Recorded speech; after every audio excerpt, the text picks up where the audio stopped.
Hello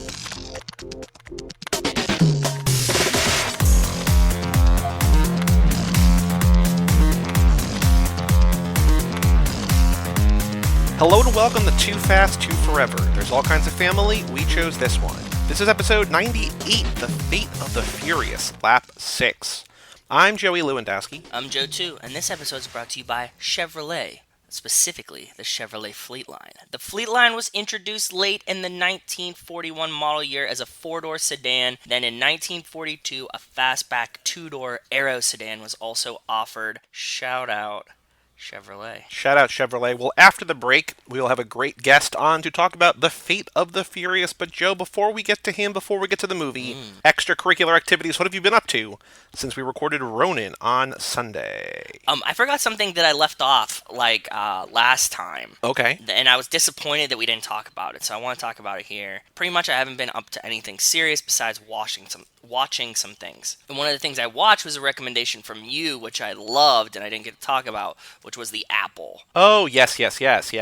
Which I briefly mentioned on here as I watched it and I said you're going to watch it soon or whatever. Yeah. But yes. Mm-hmm. We were watching some Canon films recently and we were talking about that, and The Apple was just so delightful for everything that I love. You know that I hate musicals. I'm not a big musical kind of guy. Yep. But this was more like a musical/rock opera, I would say. Yes. Mm-hmm. Yeah, it's not like a musical so much as like a play or a musical you would see. It's like more modern, more 80s. I don't want to spoil it, but it's just awesome. The songs are like really catchy but very B-rate at the same time. I watched it, I really enjoyed it. A friend of ours, a friend that you met, Aiden, I recommended it to him. He has very similar movie taste to you. I recommended it to him. He really, really enjoyed it as well. Other than that, watching-wise, Rachel and I restarted The Wire, so we've been watching some of that, and we got to the scene, and I think that you... I was glad to see that Rachel took the bold stance on Twitter that it's a top 3 show. Like, I'm glad that somebody's finally sticking up for The Wire. Yeah, true. It's top 3 and it's not 3. We got to the great scene. I think that you and I have talked about it before, like off air. Jimmy and Bunk go into that house, right, to like reinvestigate the murder that had like really bad notes. And the whole scene is them just going, fuck, like, motherfucker, fuck. And, like, they don't talk, but they know what each other's doing. And then they, like, find the bullet, and they, like, pulls the bullet out, and he's like, fuck. And, like, that's it. That's the whole scene, that's all they say. But they know exactly what's happening. And it was just, like, we watched that last night, and I was really enjoying it. On top of that, to something to cut in that's a little bit, like, lighter than The Wire to watch, is we started Space Force on Netflix with Steve Purell, Phoebe from Friends, John Ralphio from Parks and Rec. It's amusing. It's like, it's brain mush, right? Like, it's not something that I don't think it's like pivotal great humor, but at the same time, like, it's very light, it's very digestible. We were watching that, and I think it's pretty funny. Like, I get like a couple chuckles an episode. I'm like, oh, that's pretty funny. Well, there was a great hope between that show and Avenue 5, which was the Armando Iannucci show on HBO, the guy who made Veep, made Avenue 5, that there were these 2 space shows coming to, comedy space shows coming to things this year, and Avenue 5 was a swing and a miss, at least for me, and I think for a lot of my friends too, so I bailed on that. I have not heard great things about this. I've heard it kind of gets better as the season goes on, but, for a show that is as stacked with a cast of people that I love as it is, I haven't started it yet because, like, I have not heard great things about it. I read a lot of mixed reviews, so, like, I definitely saw people that were like, that's not great, and I definitely saw people that were like, it was alright. I'm in more of the camp that, like, it's enjoyable. Like I said, it's very light, so if you want, like, some really light comedy that's, like, laughing about goofiness, it's fun. Yeah, I don't mind it. I'm gonna stick with it. I think I'm, like, 4 or 5 episodes deep now. They're 20-minute episodes, too. You know what I mean? Like, they're half-an-hour episodes, so It's not much to commit to. It definitely got better. I think, like, episode 1 was, like, okay. It's, like, 2, 3, 4 got a little bit funnier. So yeah, now that I caught up on Rick and Morty, and there's a couple shows that I'm 3 or 4 episodes, 3 or 4 hours behind on that are either airing or just recently concluded. But like once I catch up on those, then I'm gonna do a lot of these basically things that are going to take me 4 hours to watch an entire season. So like Space Force or like the new BoJack that came out in January or whatever. Just like a bunch of things where I can knock out basically in an afternoon. BoJack. I started The Simpsons. Not really started The Simpsons. I'd seen a couple seasons, but I am way behind. You and I have talked about this. Like, I'm way behind most of my friends on that, and you're even more behind than I am. Oh, you know what? Actually, I put on The Simpsons the other day. I put that on too because remember we were talking about Disney Plus fixed the ratio, the aspect ratio? Yep. So when we were cooking last night, actually, I put on The Simpsons Simpsons. I took the recommendation from friend of the show, guest of the show, Christian Larson, patron of the show, Christian Larson, and I started with season 3, I think, is where he told me to start. And so, like, I've been Probably. watching through that, and it's it's light and amusing while we're cooking. So that's something that, like, I've kind of seen before, but not really invested a lot of time into. Was watching that, and it was fun too. Yeah, the one thing that I will say about The Simpsons, and I don't want to change the way that you watch it, but there are so many jokes that you can find in the background of things, like visual things that you might not be watching or might not be catching while you're cooking or doing something else. Yes, Yeah. you're right. Because like yesterday we were watching an episode, and it was about Homer not going to church anymore, right? Yeah, Homer the Heretic. Yep. Homer the Heretic, and Mo goes, I was born a snake handler, I'll always be a snake handler. And his hands were just like mauled, like he holds his hands up and there was just like venom bites and like band-aids and shit all over his hands. And I started laughing at that. So yes, I get that there's a lot of visual jokes in it. Because that was one of the things that when people they weren't sure why the aspect ratio mattered. There were things where it was like, there's Duff Beer and Duff Light and Duff Special or whatever the third one was. It cut off this whole, like, a tube coming through that the one tube was feeding the 3 different beers. So, like, if you don't see that either by not watching or just by having the wrong aspect ratio, you miss that altogether. So just like a lot of things like that. I mean, there's a reason that people love it. There's a reason it's on it just got renewed for its, 31st and 32nd season or whatever. Like, yeah. Even if it's not great anymore, it's still good, I'm sure. And it had, 8 or 10 of the best comedy years of all time, so. Yeah, I enjoy it. It's fun to revisit again something that's like I needed a lot of light stuff to watch, so that's why I've been cutting in a lot of because that. the world is falling apart. I guess we're not going to talk about it, but it's fucked. There's a real kind of, like I was saying to you before we started recording, that like everything just feels like hopeless and just depressing, and I'm sad and I'm angry and I'm bummed and I'm confused and I'm it's terrible out there in so many ways. And I'm just trying to read and watch and listen, and I feel like as much as this kind of feels pointless, I think there's a nice distraction to it, to have a purpose in a creative outlet, and to give our listeners something to think about or distract themselves from the world. So, it's a weird time. It's a scary time. It's a bad time. Hopefully things will change and improve, but, I think we all need this to some extent. I don't feel so hopeless. Actually, I feel pretty hopeful right now. To be honest, I feel pretty optimistic. We were talking, we had like a work Zoom meeting, and my boss is always like, he likes to stay positive, and he's been through a lot of crazy shit in his life. He was like, you guys have to remember that progress isn't a straight trajectory up. It's a lot more of like a wavy line. But at the end of it, like when you take the average, hopefully we're going up. And he's confident that this is what we'll see. In a year, we might not have a lot of progress, but over the course of humanity, thousands of years, 100 years, even 50 years, you do see progress. So we can just keep trying to be better, and we'll get there eventually, hopefully. Maybe not in our lifetimes, but we'll try. I'll try my hardest. You'll try your hardest, I'm sure. Yeah, I mean, things have got to change. That's all I know. But let's not dwell on that. What else have I... Oh, so Jordan just left today. She was here since last time that we talked about. Cool. Ate a bunch of hot dogs. I'm going to try to remember her Keanu hot dog challenge. We did not post it anywhere. She did, and this is, if anybody will remember, the 5 heavily or 5 topping, heavily topped hot dog condiments. So she did ketchup, she did mustard, she did barbecue sauce, because I have a nice spicy barbecue sauce that my friend who barbecues and smokes meat left here. Nice. He brought for the draft and left here. She also did jalapenos, and she also did... What was the 5th one that she did? Pickled jalapenos or fresh jalapenos? She did pickled jalapeno. I like pickled. I mean, I like both, but, sometimes I really like the pickled ones a lot. Like, the first thing she put on was ketchup, and it was like, oh, that's way too much already. Like, it just, like, we all knew, like, oh, that's too much from the start. But, that's the spirit of the challenge. And she ate it. Yeah, she did it. So, I mean, congratulations to her. Now Mike Manzi, the Mikester, is on the clock.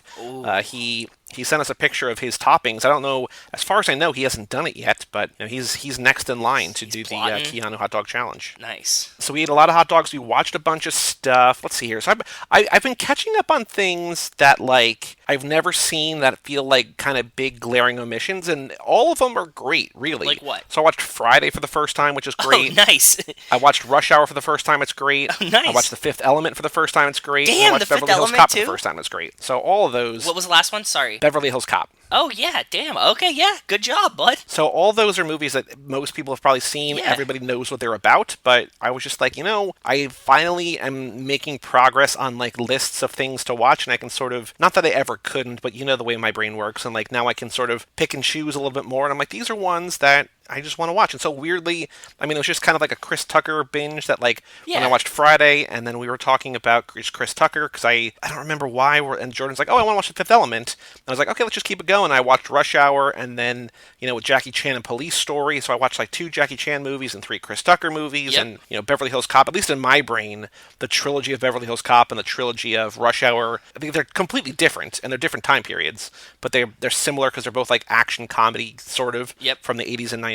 Also, Mike just put out today as we're recording, or last week as you're listening to this, Beverly Hills Cop 3 for Third Time's a Charm. Oh, So I want to nice. listen. I want to watch those for the first time, so I can. Not everything he covers is stuff that I want to watch, but this one I'm like, I do want to see these movies, at least the first 2. Yeah. So I'll watch these and be able to listen. But yeah, I mean, no surprises there. It's nice to go into a movie you've never seen before and reasonably, pretty safely assume that you're going to like it. Like there's something nice to that. It is. That's really cool. Yeah. Wow. I'm glad that you're catching up on some movies that are like, wow, can't believe you've never seen these before. And they were all movies that were on our brackets too. I mean, again, the bracket's not going right now, but the 80s action, 90s comedy, like all those movies were on those. And so just to be able to go through them, and I was when we rolled out the brackets, I had seen about like 35 or 37 on like all 3 of them of the 64, and now I'm into the 40s. Like I'm just slowly Nice. working my way through them, so picking up the good stuff that I missed. But yeah. I think that's basically it. I mean, we just hung out. We made some. I finally got to use the fire pit. Jordan made a couple fires, which was really nice. Ooh, nice. When she came over to visit a couple weeks ago or whatever, she was very interested in the fire pit, and so I was like, yeah, let's bust it out. So she we made it the first night, and then she was like, I got it the second night, so she did it the second night. It was good. Yeah, it was really good. Yeah, just a fun weekend. It was good to actually see somebody as opposed to living in quarantine. For sure. She's basically been in a bubble of 1 or 2 for the last month or 2, so she's been keeping it safe and keeping it isolated or whatever. So Simple. Yeah. all good things. We have a Patreon on the show, toofast2forever.com. Shout out to Cassie Wilson, Jake Freer, Ben Milliman, Nick Burris, Alex Ellen and Justin Kleinman, Brian Rodriguez of High School Slumber Party, Haley Gerbies, Wes Hampton, Christian Larson, and Jerry Robinson. Thank you all so very much Thank you guys. for supporting at the $5 level or above. We appreciate If it. you want access to the Fast and Furious Minute Document, the Fast and Furious Quiz, voting in future pit stops, future laps, your choice of movies that we're going to cover. Stickers. Stickers, our undying love and affection, even more so than you already have. Yes. Toofast2forever.com. And Joe, I've got something that I have not said in months, it feels like. We have no What? emails today. Damn. We were talking about it. I mean, it's kind of like the world is falling apart, and people either maybe aren't listening, or maybe they're not feeling like writing in. Whatever it is, it's all good. We will have another episode on Sunday.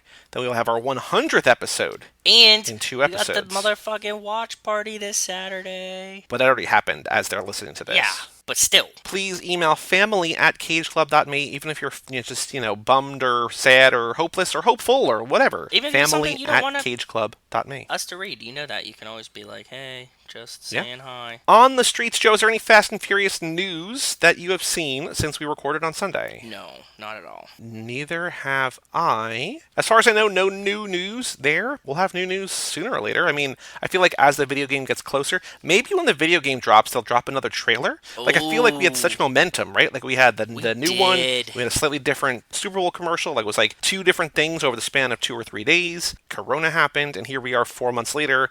No new news, no new content, no new anything Nope. about Fast 9, right? So, I think they're probably actually trying to hush it a little bit. They're probably pumping the brakes on it so they can like re-ramp up. I mean, I will say that I just sent you the link today that AMC thinks that it probably won't survive coronavirus, which is I mean, sad because I have A-list and that's my primary movie True. theater of choice, but Yeah. also AMC's not a good movie experience. What I'm curious about is that, like, you have Cinemark by you. We were talking about this. I don't have Cinemark here.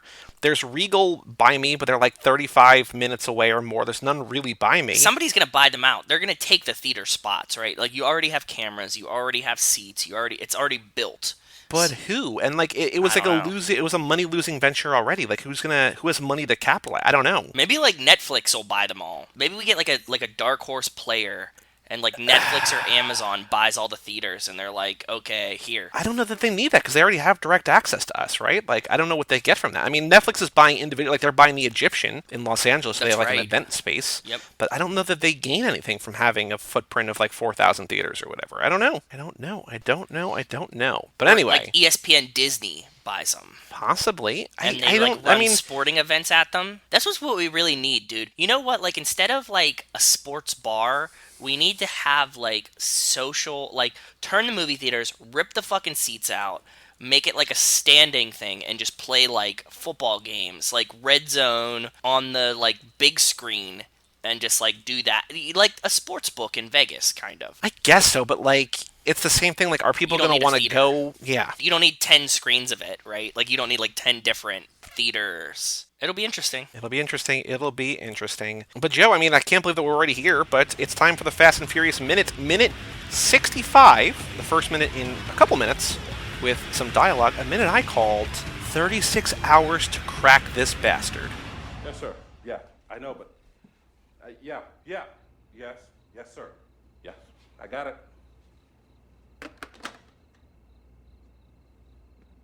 The DVD players were purchased legally. All we've got on Tran and Company are a couple low-rent weapons charges and some outstanding speeding tickets. So they're out. Yeah, father bailed them out. Is this the kind of intelligence I can expect from you, O'Connor?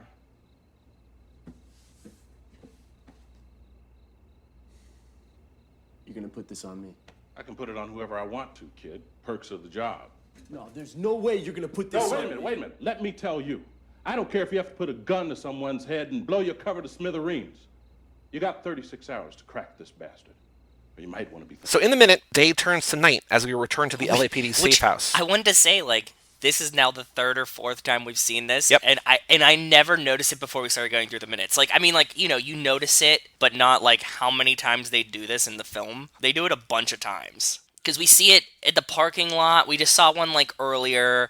We see it like with Brian like early in the movie. This is at least the third time, right? Well, what I think is interesting about that is it's a very clear visual storytelling technique of like this is showing the passage of time, right? But like Yes. as we've talked about on previous minutes, including ones very recently, they don't always care about continuity. They don't always care about like No. letting you know where things are happening. Like if they actually cared about that, Leon would not be working on a different car from the one that Dom and Letty are working Yep. on in the same space, right? So Exactly, 100%. And like we're led to believe that like the cops do the raids. Well, I guess yeah, the cops kind of do the raids all at the same time. I mean, maybe it just looks cool. Maybe that's just what they're doing. Yeah, because you're right. It's not like the time actually. Like, what's the difference if Brian? Like, if it was just night out, what would we have missed? Would anybody be like ajar? Like, oh God, because we cut to this scene, right? Like, we leave like Johnny Tran's house. It cuts to the Elizabeth Taylor house, and then becomes night. So it's like, why didn't you just cut there at night? Yeah, I mean, we're all trained by watching, because like when you watch a sitcom, like there's the establishing shot where it's just like the outside of the Full House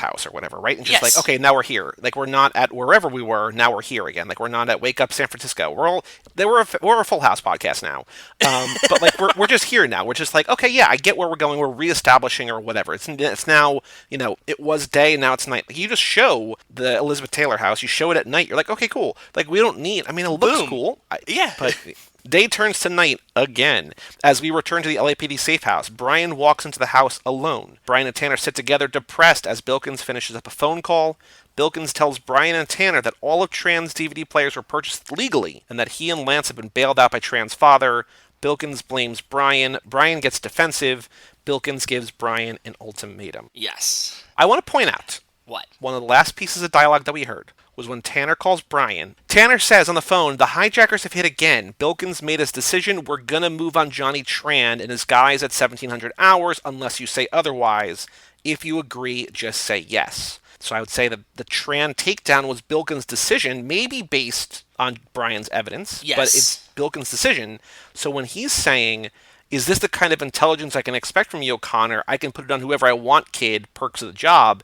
He's basically saying, I'm Teflon, I'm bulletproof, I fucked up, but you're like the shit rolls downhill, you're going to take the fall But- for this. And it feels like that's not fair. No, it is fair because they wanted to look at Toretto, and Brian keeps telling them that he wants to look at Johnny Tran. Like Brian's like being the red herring for the police knowingly or unknowingly, he's the one who's misdirecting them. I think that Bilkins makes a very good point here. Well, Bilkins, I mean, I'm just saying, previously, Bilkins made his decision, we're going to move on Johnny Tran. So, like, he presented all the evidence, and Bilkins like, okay, we're moving on Tran. We don't have enough on Toretto. Yeah, but Brian presented him the evidence that he found because he was, like, investigating the wrong person, even though he's with fucking... Well, have we seen him present evidence on Johnny Tran? No, but we have seen... We've seen him say that it's not Dom. We've seen him say it's not Dom, is what we've seen him say. And we've also, he's too calculated, and they've also been like, you should really check out Toretto, Brian. And he's like, nah, it's not Dom. Right, so I'm just saying, like, it's not like Brian's like, it's definitely Tran. Brian's just saying it's not Dom. And so, like, if it's a matter of Dom versus Tran and no one else, maybe you can blame Brian. But I still think Brian might be bad at his job, but I just think he seems like the fall guy here. I don't think that this is necessarily his fault. He's definitely the fall guy, but I also think that they're telling him to investigate Dom, and he's not really doing it. He goes and hangs out with him and builds cars. He's not, like, actually investigating him, right? Like, he's becoming his friend. He's blinded by the muscles and Mia. If he was investigating Dom at all, paying attention to what the fuck is happening, he would have figured out that it was Dom. I mean, I agree with that, but I'm also, like, it's not like we're seeing Brian say, no, don't take down Dom on this phone call. He's just like, oh, you want to take down Tran? Okay, I think that's the right call. Like, I think it's different. I feel like Bilkins is making assumptions, and then for him to, like, I don't think this is entirely Brian's fault, I think. It's like a lie of omission. I think that this is a lot of Brian's fault just because of how he's dealing with it and what he should be doing and what he's not doing. And, like, he goes to Tran's to purposely investigate, then finds the DVD players. Johnny Tran wasn't really on their radar, right? They thought that it was maybe Hector. They thought that it was definitely, like, Dom was, like, a heavy suspect.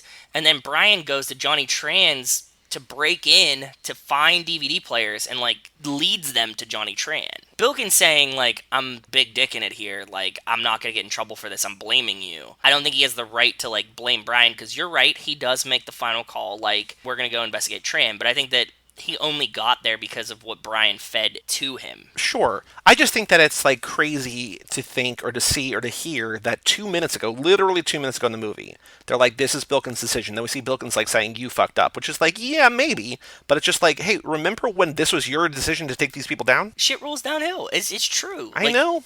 Like, he's the boss, so he's like, I'm not gonna get blamed for this. I'm gonna say your dumbass didn't investigate Toretto, and, like, it's your fault because you're the one who broke into Tran's place and told us that there was DVD players there. I would have blamed Brian too. Yeah.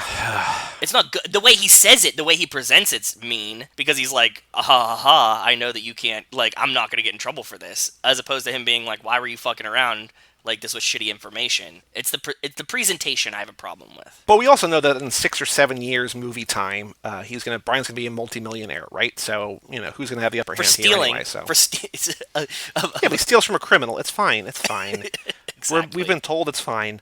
I also do want to point out here in this scene is that Muse is not important enough or cool enough to get to stay late after class. Or he's just, yeah, true. Because it feels like he's always kind of there. Even when he doesn't have things to do, he's in the room. And then here, just the three of them. Like, it seems late at night. Like, no other cops are on. Like, to your point in the notes, no computers are on. Like, this is like, work is not happening right now. No. But we're here, we're making executive decisions. We're like, you know, we're decompressing, we're debriefing, whatever. And Muse is nowhere to be seen. I don't think that he's hanging out after school. I think it's more that Brian's in the principal's office, is what it is. Oh, okay. Get what I'm saying? Okay.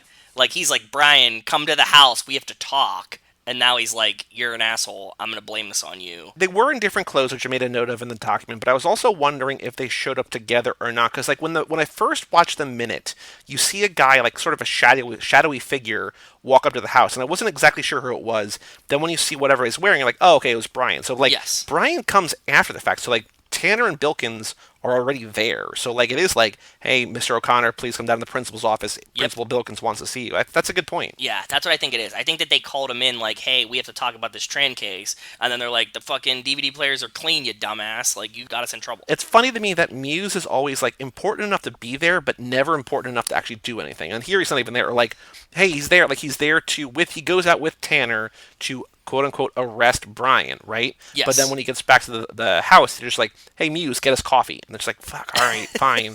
Like, he's almost there, but he's not. And just the fact that he's not here at all, it's just like, oh, no, he's not actually close. Like, it's basically my two dads and Brian, and then Muse is like the wacky uncle who's kind of there, but not really. Yeah. Yeah, I get it. Anything else that you notice? Because, I mean, again, there's not a ton that's going on here in terms of things that are different angles of the house, which is cool. But what did you notice? Anything you've noticed here in this This was minute? disappointing to me because this was another one of those minutes where I feel like whenever they're in the house, they focus the camera so intently on the faces that Yep. they blur out everything else around them. So there's It's like they're like trying to tell a story or something. I know, yeah, it's so frustrating.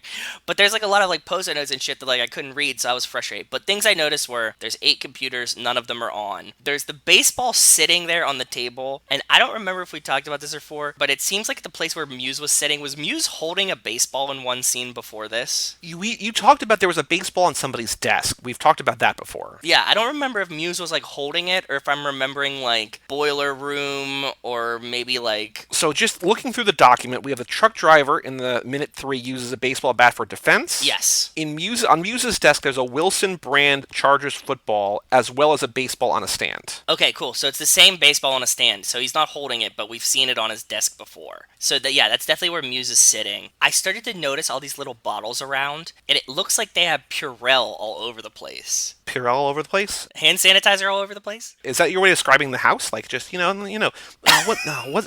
house is it? It's Baseball. got baseball, dirty TV, Purell all over the place. What is that place? Exactly. Oh, you mean the LAPD safe house? Okay, yeah. But like, I don't remember Purell being like a huge thing in 2000. Do you? Hey man, That's what I wanted to ask you about. at the farther you get into The Simpsons, you're going to understand more fully than ever Simpsons did it. Now here, just Fast and Furious did it. Like before there was a shortage, they had it all on lock. Yeah, it's something that like I don't think I would have like noticed as much if we weren't like in specifically this time. There's one on the desk that Brian's sitting at. There's like 2 different tables set up, right? There's like 2 different tables of 4 computers at each table. There's one on Brian's desk that's like you can just see like the top, like a white top that's like a flip top bottle that's like next to the computer. And I'm like, what else could this be, right? It doesn't look like it's a food or like a condiment that's sitting on the desk, and they don't really have like other food things around, so I'm like, oh, this is probably some kind of lotion or hand sanitizer or something like that. And then you go to the other side where like Muse is sitting, and there's like a big bottle that looks like Purell, and it's like kind of clear and see-through too, and then there's like a smaller bottle that looks like lotion. So I'm like, are you guys just like Purelling your computers? Like, this is really good hand hygiene for 2000 that I didn't expect, you know what I mean? I don't remember it though. Do you remember this? Like, was Purell the big... Let me think back. There was like a year, maybe when I was in like 8th grade, that like Purell started to get big, because there was a time where we didn't have hand sanitizer. Remember? I don't know. Like I'm sure it existed. I don't know. In my childhood, there was a period where it was like wash your hands, wash your hands, wash your hands, and then like everybody's mom had hand sanitizer. But like it wasn't like it was a distinct moment. I do remember, I think my introduction, I guess, is a weird way of saying it, but I remember, I think in like high school, maybe middle school, I think it was predominantly like a Bath and Body Works kind of thing where everything was flavored or scented. Girls had like all different kind of hand sanitizer, like on the clips on their bags and stuff like that. Like it was always around, but I don't remember ever having like clear, plain, like what people use now. You know what I mean? I do. I remember in like probably like 8th grade or something, maybe like our teacher had some on her desk, because I remember we would like pump it and then like rub it together and then get that good like alcohol high when you put your hands over your face. That is how you would remember. That makes sense. Okay, that makes sense to me. That's how you would know it. Sure. Yes. No, but I'm saying like that's a distinct smell. I remember motion. the first time that I ever saw whipped cream in a can, because I was like, oh, Whippets. Yes, I remember this now. I remember my first Sharpie because I got a marker high. Yes. I can definitely pinpoint it that like in 8th grade this existed. So what year was 8th grade for me? 2002, 2003? Okay, so even then, so like that's when I remember it, right? So like we're going back to 2000, so that's 3 years before that. And I don't know if I remember it before that. Like I know by 02, 03 it definitely was a thing. But maybe California was just ahead of the curve, man. They were eating like these fancy-ass tortilla chips. They could have just been way ahead of the curve. The surprising and surprisingly contentious history of Purell on Vanity Fair. When did it come into prominence? 1911, people were finding about 70% ethanol was effective, and then isopropyl alcohol. Yeah. Hand sanitizer of this sort, an alcohol gel, was invented in 1966 by a Bakersfield, California student named Lupe Hernandez. California. There we go. We got a little local link. Gojo copyrighted the name Purell in 1998. So, yeah, we're probably close. Product was launched to the consumer market in 1997. Before then, it was used internally by a few businesses for themselves. Slowly began picking up steam. Purell was sold to Pfizer in 2004. Pfizer acquired by J&J in 2006. But in 2010, Gojo bought Purell back. It does feel like they're on the cutting edge. Like 97, 98, that's the widespread adoption. But I can also think that, like, if you're a cop and you're always, retail, but also cops where you're always around different people and, like, you're always going to True. get your hands dirty and just, like, germs or just whatever you're dealing with, you're going to want whatever the cleanliness options are. So it would make sense canonically for cops to be, to want. Ahead of the curve. Yeah. Yeah. That's true. And California, like we said, Bakersfield, but then they also have a dirty ass TV in the kitchen, so who the fuck knows? Well, they're just slobs. I mean, it doesn't mean that they don't care about their own hygiene. They don't like to clean up after themselves. Yeah, okay. They're similar, but I think they're different things. Anyway, we spent a lot of time on Zillow last time. We got a lot of time on Purell today. I mean, what else are we going to learn? I from the wanted Fast and no, I Furious just Minute? wanted to ask you. It was a thing that I was thinking about when I was looking at this. First of all, I can't even see enough to know that it is Purell, but I'm guessing it's Purell because the bottle's clear. But like, yeah, I wanted to be like, was it around? Were they ahead of the curve? Because like now, even like today at my desk, like I wouldn't keep like Purell around, right? Like you just go wash your hands. I don't know. Anything else that you noticed in this minute before we talk about the trivia question? No, that was about it. There's like a wacky coffee cup that I wanted to see that has like a bird on a stump on it right behind Brian, but again, I can't make out what it is, and I was hoping that I could find this coffee cup, but I can't distinguish it enough to figure it out because it's too blurry. The only trivia question that I could come up with, and I don't know It's if you like this perfect. one or not. I love it. I had the exact same thought, and I'm 100% with you. Send it. This is perfect. How long does Brian have to solve the case of the stolen DVD players? Actually, I need to change the name of this minute. I know. I was going to say that to you, too. Yep. We can just call it Crack This Bastard. No, I mean, Is this the kind of intelligence I can expect from you, O'Connor? Is kind of... how about he got the receipts? Um, Chris Tran got the receipts? No? You're not sold on it? I liked it. the principal's office? We can call it the principal's Ooh, office. I like that. Okay. That's good. The principal's office. Fair. And the reason we had that discussion was because the trivia question is, how long does Brian have to solve the case of the stolen DVD players? 24 hours, 36 hours, 2 days, 3 days. And of course, the answer, 36 hours. 36 hours, yeah. Any other thoughts, Joe, about this minute? Anything else about anything that we talked about today before we take a break and bring in our guest to talk about the fate of the Furious? It was very refreshing to have a minute that wasn't 55 jump cuts. It's true, and I was like, oh, there's a lot of dialogue here, but I'm like, actually, it's not. It just seems like a lot based on the fact that I had no dialogue the last 5 minutes. 2.5 minutes. Yeah. Yeah. Well, let's take a break and let us hear another word from our sponsor, and then talk about the fate of the Furious.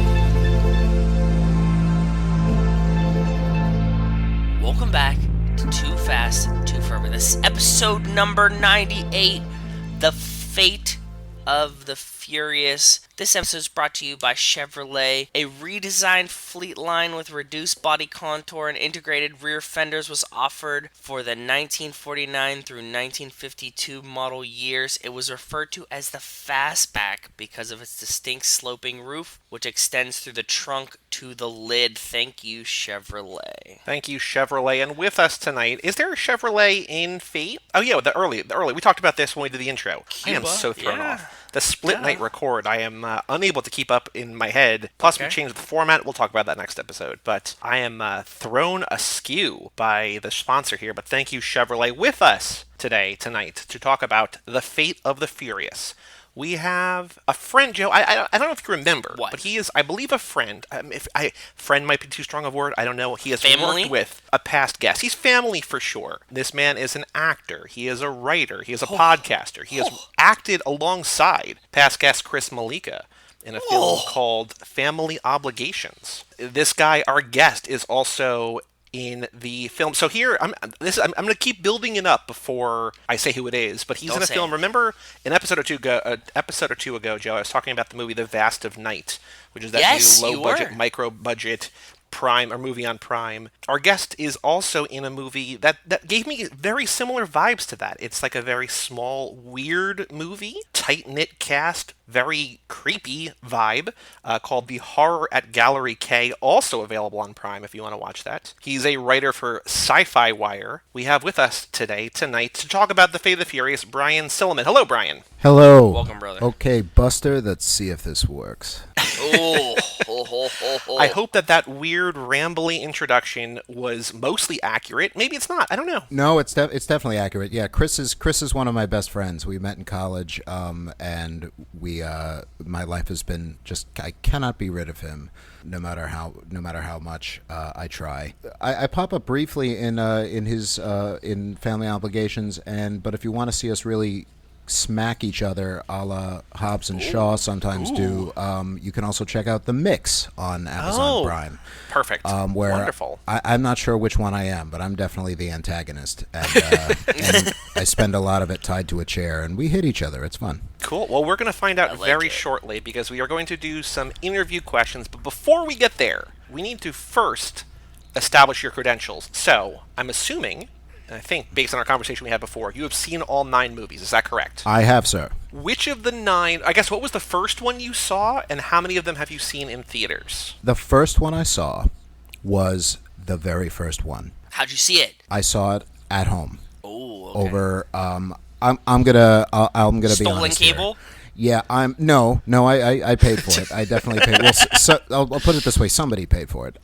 Leading up to the release of Hobbs and Shaw, I had not ever seen a movie in this franchise. Wow. I know. So recently, it's awful. Yeah, I'm the last year. I am new. Wow. I'd be lying if I Okay. said otherwise. So cards on the table. That's how it is, and it came you're like about a baby because cousin. Wow. yeah, and so I'm still learning, but I make up for it with enthusiasm. It's almost like at the end of this movie when Dom is like, everyone meet Brian. It's like, yeah, it's this Brian. He's It's new to the this franchise. He's new to Brian. the family. I'm so happy that somebody said it. And the reason was, for years, I'd seen how insane they kept getting and how wonderful they kept getting. I'm like, man, I really want to get in on that. And somebody's like, well, you don't have, there's ones you can skip. You can just, jump in. I said, no. It's like, if I'm going to do a franchise, if I'm going to get involved, I'm going to watch every single one. Love it. And they said, no, there really are some you can skip. I said, no, there aren't. I said, and this was a friend. I'm like, how I operate. I have this kind of OCD. It's like, I don't care if I just watch it once and then never watch it again. I watch every single one.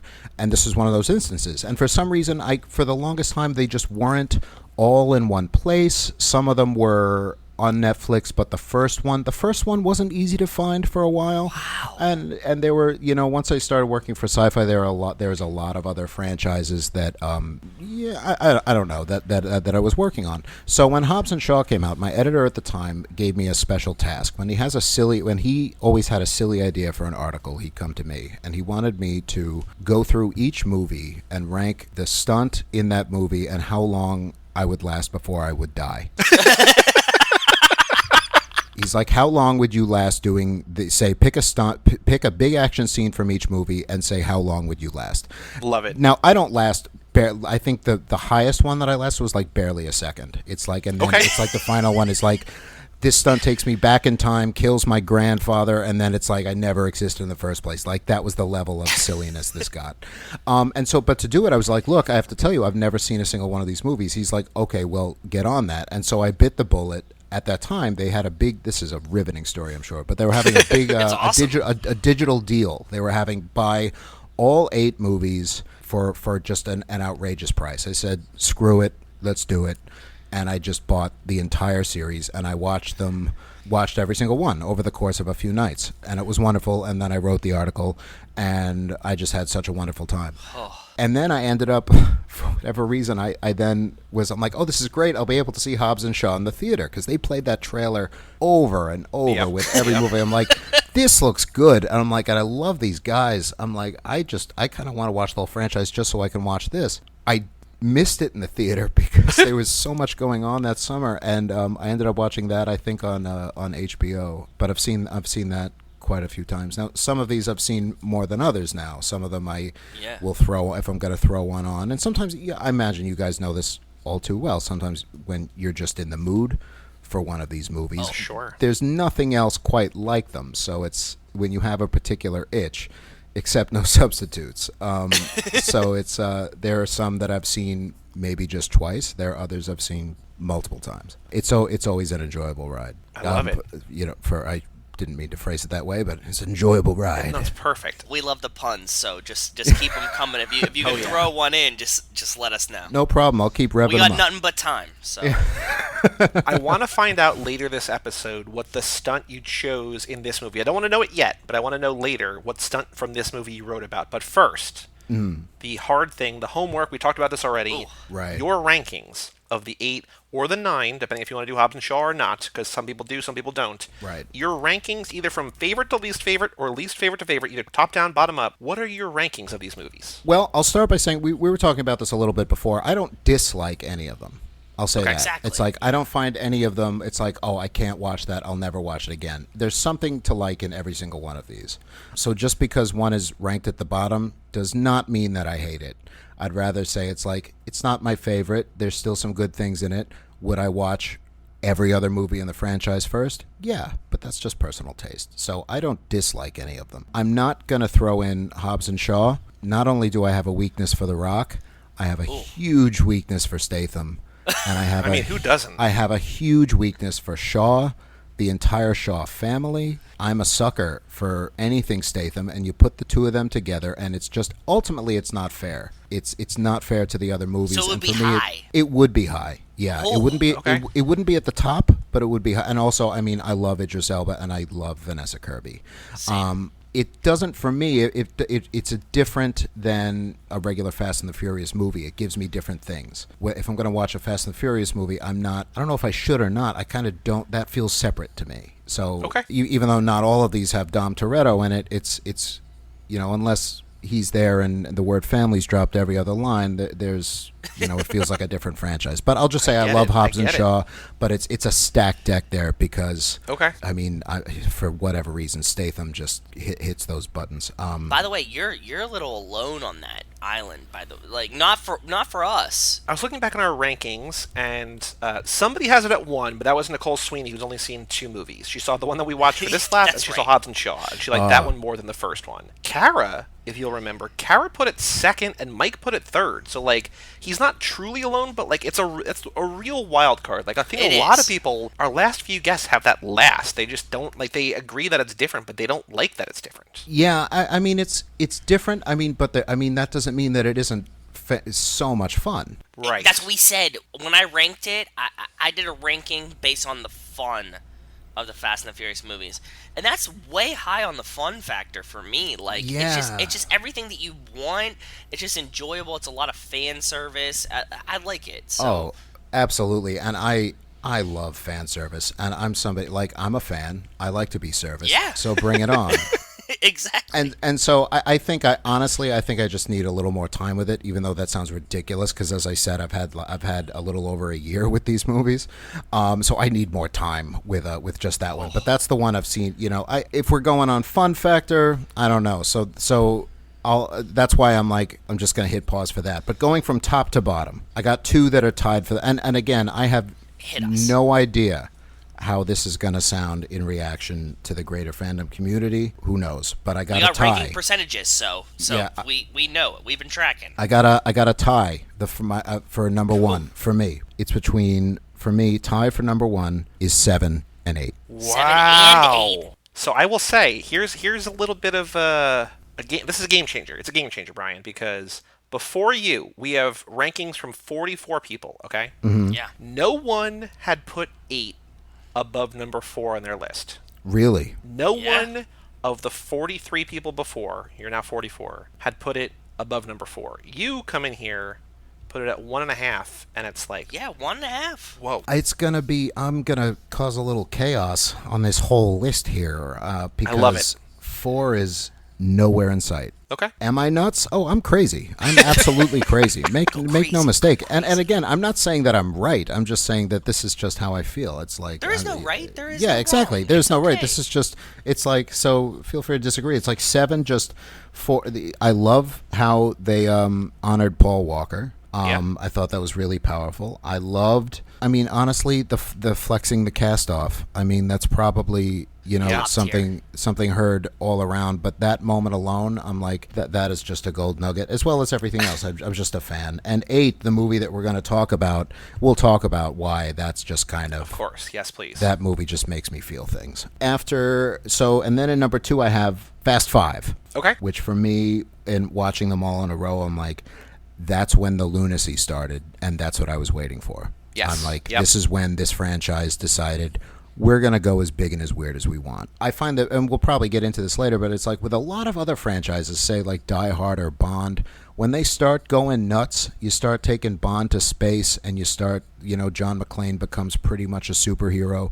They kind of lose me a little bit. Whereas this one, the more outrageous and crazy it gets, the more I'm there for it. I'm like, let's see how far you can go. It's like, it's just keep pushing it, and I love it. Yeah. Take me to space. I mean, I imagine that's hardly the first time that's been said on this podcast, but I mean, naturally, it's like space. I mean, and then probably Narnia, and then who knows where else? It's like literally anything is possible. I love it. After that, I had 6. I love Luke Evans. I don't love Amnesia Letty. Same, yes. Yeah. I have to say that, but I am a fan of 6. And then I have 1. It's hilarious to me. That's just, it's a grounded movie. I remember the summer that came out. I slept on it. I was like, who cares? This looks dumb. My roommate at the time saw it. He's like, you would really enjoy this. I mean, that was a lot of fun. I was like, Did you call him 18 years later and say, hey, guess what? I finally saw that movie you told me to see 18 years ago. I did, and his response was, who is this? No. Yeah, so I ignored it, and it's hilarious to me. It's seeing how it began, and then where it goes is hilarious, but still, in a lot of ways, keeping that spirit alive in a lot of ways, which the grounded beginning, and I got way invested in Brian and Mia as a couple. Oh yeah. I just can't not. Then I have 3. Okay. Because I You love like Tokyo Drift? Okay, I do. cool. And it probably helped that I knew what the deal was already going in. I knew that it was set after. I should have really watched it in chronological order, but I didn't. But I knew that it would tie in, so I wasn't sitting there like, what does this have to do with anything? Right. I was prepped in that way, but I thought that was so much fun. And I really like Han. I mean, who doesn't? But Yeah. yes, absolutely. Then I have 4, Okay. which it's a good watch. It's just I feel like they were trying. It's dark. It's serious. It's just Gritty. not. Yeah, it's very gritty. It's just. I mean, sometimes that's the one. If you're in that mood, sometimes it's not as much fun as seeing cars fly off a plane. So Yeah. it's still enjoyable. And last, doesn't mean I dislike it, is 2.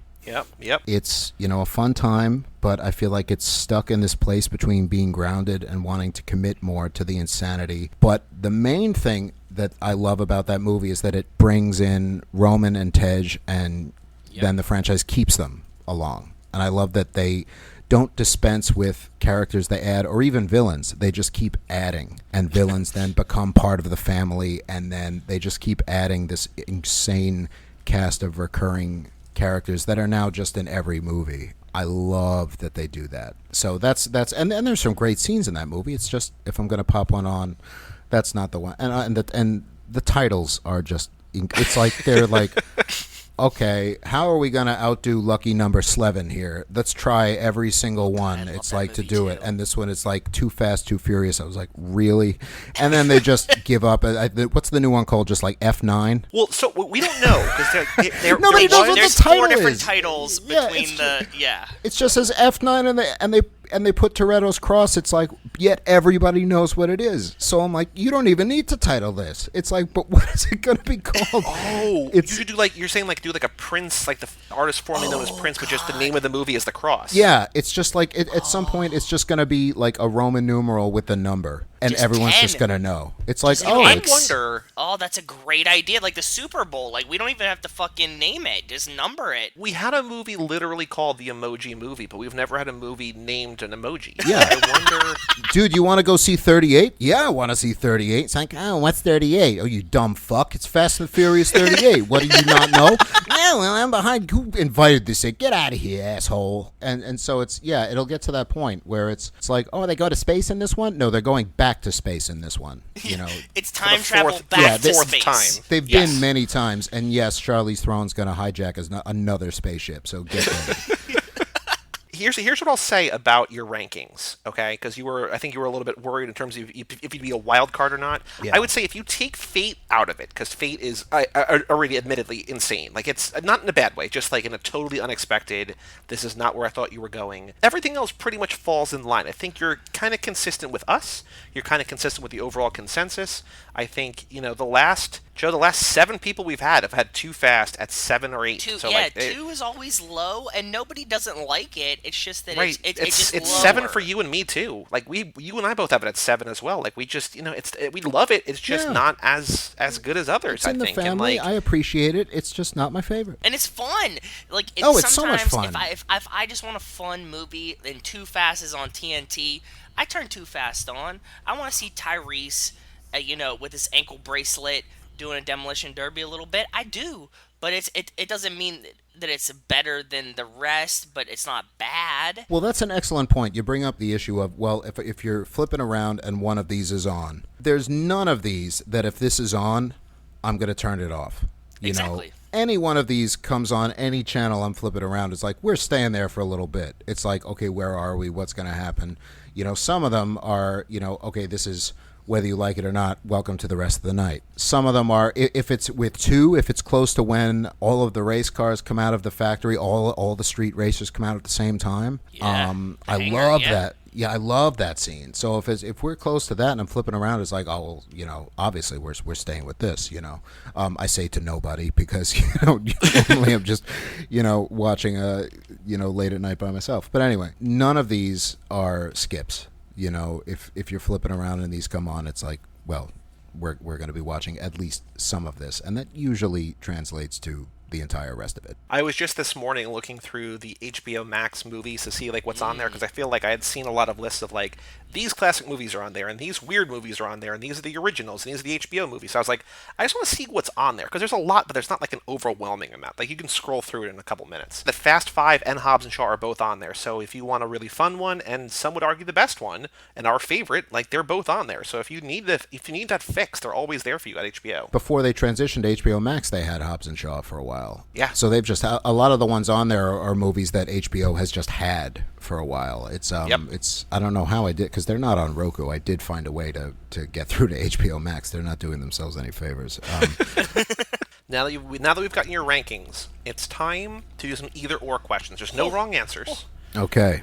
Just all personal preference, whatever you think better Out the reflects gut. you. First thought, best thought. Are you ready for this? Exactly. I am prepared. Now we know your name, but the first question: are you more of a Brian or a Dom? Brian. Okay. Who I am in real life, or who I like Just more. however you want to answer it. Out the gut, man. We're okay. Oh, I mean, I'm definitely not a Dom. I'm not a Brian either, but I'm way closer to Brian than I am to Dom. That's a lot of the answers when we ask people this, they usually answer, I definitely am not this, so I know that I'm that. Yeah. If it's not already obvious, I am in no way near as cool as anybody in these movies. Like, not even Shea Wiggum's character who pops up for a couple movies. It's like, no. It's like Stasiak. yeah, it's like not even him, not even, little nobody. No. We'll never stop trying. Anyway, I'm pumped. I like this game. Now, speaking of Brian, this is a hot button issue right now, and I don't want to answer the wrong way. We used to ask good cop or bad cop. I don't want to ask that way because like there's things going on in the world. Do you think Brian is good at his job? Yes. He is. Yes, I think Why? he is. I think he performs his duties well. I think he does He lets Dom go. Yeah, and that was the right thing to do. Ooh. Oh, it was the right thing to do. It's some things are more important, and in that moment he made that choice. I think he made the right choice. I think he's a good man. I think he made the right call. Is that the right call, by the book? Probably not, but that's kind of his arc, isn't it? It's a by-the-book guy to going with your gut, and some things are more important than the badge. Oof. Good at his job? Yes. Good at being a cop? Maybe a little less. It's a murky question. It's a gray area. That's why we ask it, because it's a very balanced, you know what I mean? Like, you could see good or bad. It's definitely a gray area. I'd say his choices are good. Are you more of a Mia or a Letty? Letty. Wow. Okay.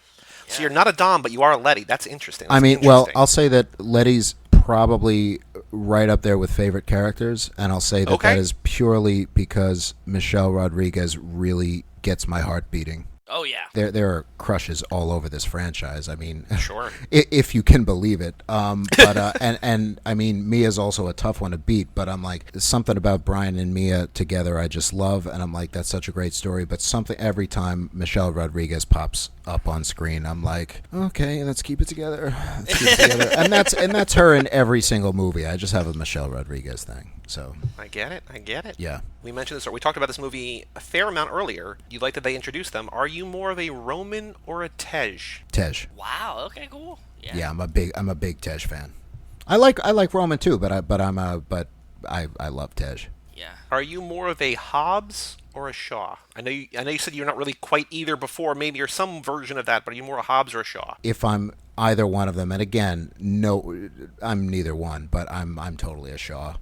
Okay. I'm totally that antagonist who, there's nothing I love more in movies and in stories than the villain or the antagonist who then ends up having to work with the heroes.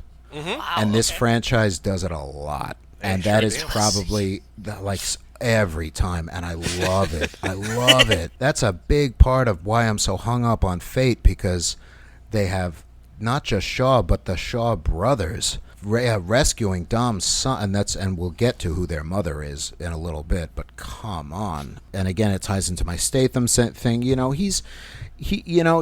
was an antagonist, but he's also a little bit of a son of a bitch, and he's kind of cantankerous and grumpy, and that's me. I have none of the martial arts skills or any of the good looks or charm, but it's like the grump side of him. It's like, yeah, that's me. From what I hear, you're a champagne problem. So So I was gonna say it. You Yeah. stole the words right out of my mouth, brother. Yeah. Yeah, in no world am I the Rock. In no world, I feel it like doesn't exist. So I think Joe said it earlier, but a lot of these either or. It's like I'm not like one. I'm less like the other. I think this is the clear one where people are just like, I'm not the Rock. I'm not really Dom.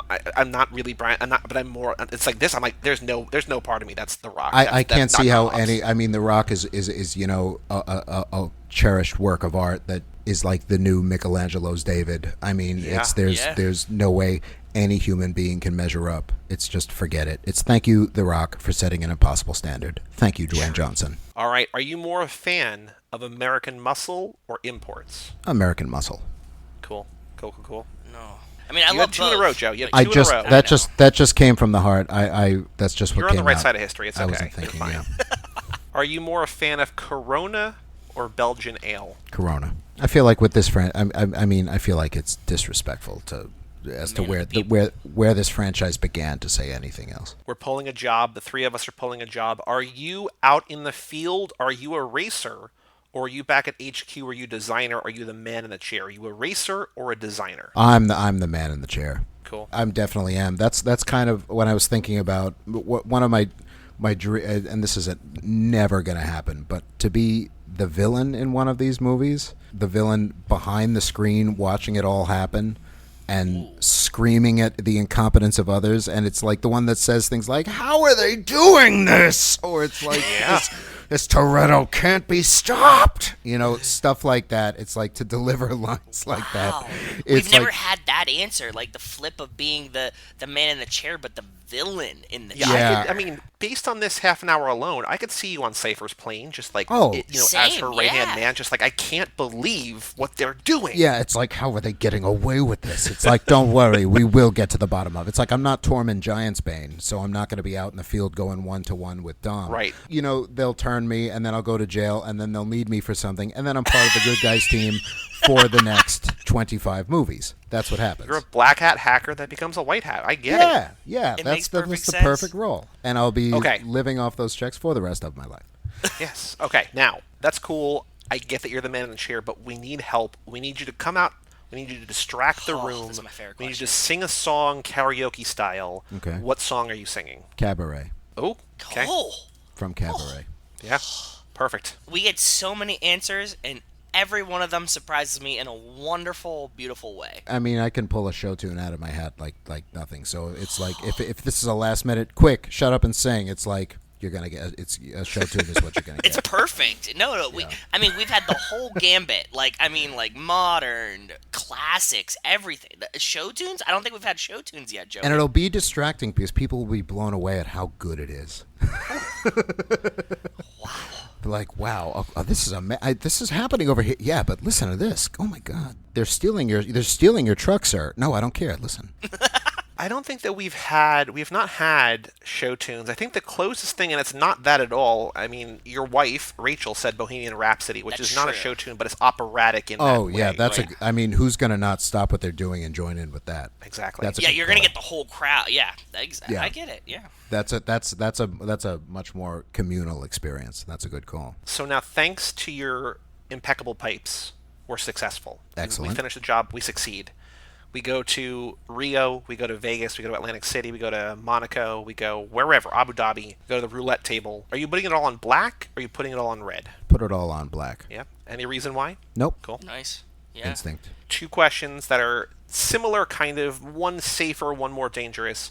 Would you rather, knowing you're safe either way, would you rather drive a car into an airplane that's about to take off on a runway, or, like in Seven, would you rather be in a car in an airplane, drive out the plane, and then parachute safely with a GPS-guided parachute to land? You're safe either way.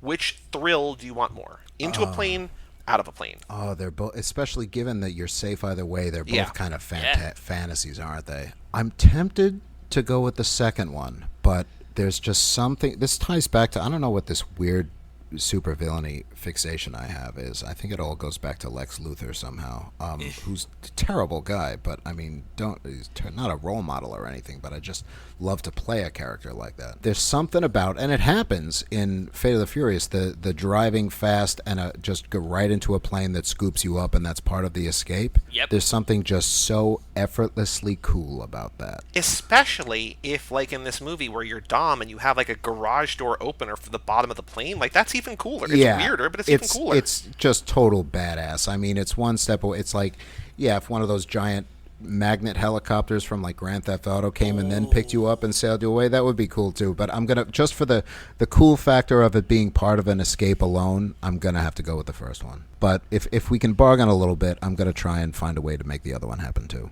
You're gonna go in and straight back out. Yeah, because I'm incredibly greedy. It's like drive in, do a donut. It's like, we there, okay, right back out the other end.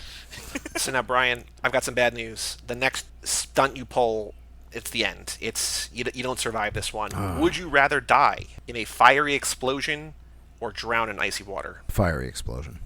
Okay, that's kind of the action star Yeah, death of choice. it would look better on screen. Yeah. Yeah, For sure. I mean, Tej isn't going to come by to scoop me out on the door out of the ice, like in that scene that I you're really just like. Full hypothermia. Why are you guys letting me die? Is this not preventable? Well, we were all in the plane already, and you were the last one, and you drove askew, and you landed in the water, and we're like, ugh, we're The already cast up here. got too big. We had to get rid of somebody. You're the last Oh my! one there. Oh, jeez, what a unheroic death. Okay, well, fine. If you want to write me out of the franchise, I'm coming back in 2 movies, and I'm coming back with one of your babies. We didn't see the body. You're still alive. Yeah, that's the thing. With an explosion like that, it's like you're not going to find a body. Exactly. You'll never find a body. All right, the next few, just a little out there. They more pertain. Actually, well, okay. I keep moving around the orders of these to try to make like the flow of this work, but I don't know if we're ever going to make it work because they're so weird out there. Is the word oil 1 syllable or 2? Oil. Oil. 1. Oof. Okay. I mean, I think if you're laboring, it's like oil. That's like you'd need more letters in there. I feel like Okay. it's kind of 1.5, isn't it? Yeah, what we've learned is it's a diphthong, which is basically 1.5. Like that's the technical term for it. Yeah. It totally is. Yeah. I have to say, in your build up to that is the last thing I expected you to ask. That was Perfect. You nailed it. Brilliant swerve. Oh my god. Do you prefer? I mean, I know that you live on the East Coast. Neither of these are really around here. But from your travels, do you have a preference between In-N-Out and Whataburger? I do enjoy a trip to In-N-Out. Yeah. Okay. Amen. Yeah. If I have the opportunity, if I'm in LA and I have the opportunity to do In-N-Out, I'll do In-N-Out. I mean, these days I'm I'm on, not somewhat on a diet. I am totally on a diet, so I probably wouldn't do either one. But if I'm that close to an In-N-Out, and who knows, when we'll be round those parts again, I might splurge. True. I get it. I feel like, and so that just stems from the fact that like Joe loves In-N-Out. I'm unimpressed by it, but I like Whataburger. But I feel like there's an inherent disadvantage that like Whataburger is so contained to Texas, and I feel like most people, especially the people who we talk to, are more likely to have gone to LA, and like it's such a cultural thing out there to like In-N-Out. And I feel like it's just at a disadvantage, but I will still ride or die with the people who've said fine. Whataburger. I'll say I have a lot less experience with Whataburger. I have been there. I don't really remember the burger. Exactly. Or That's the what whole it was point. about the burger. But there's Not such the a whole thing. point. I think I tend to remember In-N-Out also because it's a good burger, but also because of Big Lebowski has kind of, for me, Now, that's an interesting made an wrinkle that we have not heard icon yet. out of the whole concept of In-N-Out. And not only had I heard In-N-Out were good burgers, I wanted to go there because of the scenes where they keep talking about it. And so it was partially because of that as Interesting. well.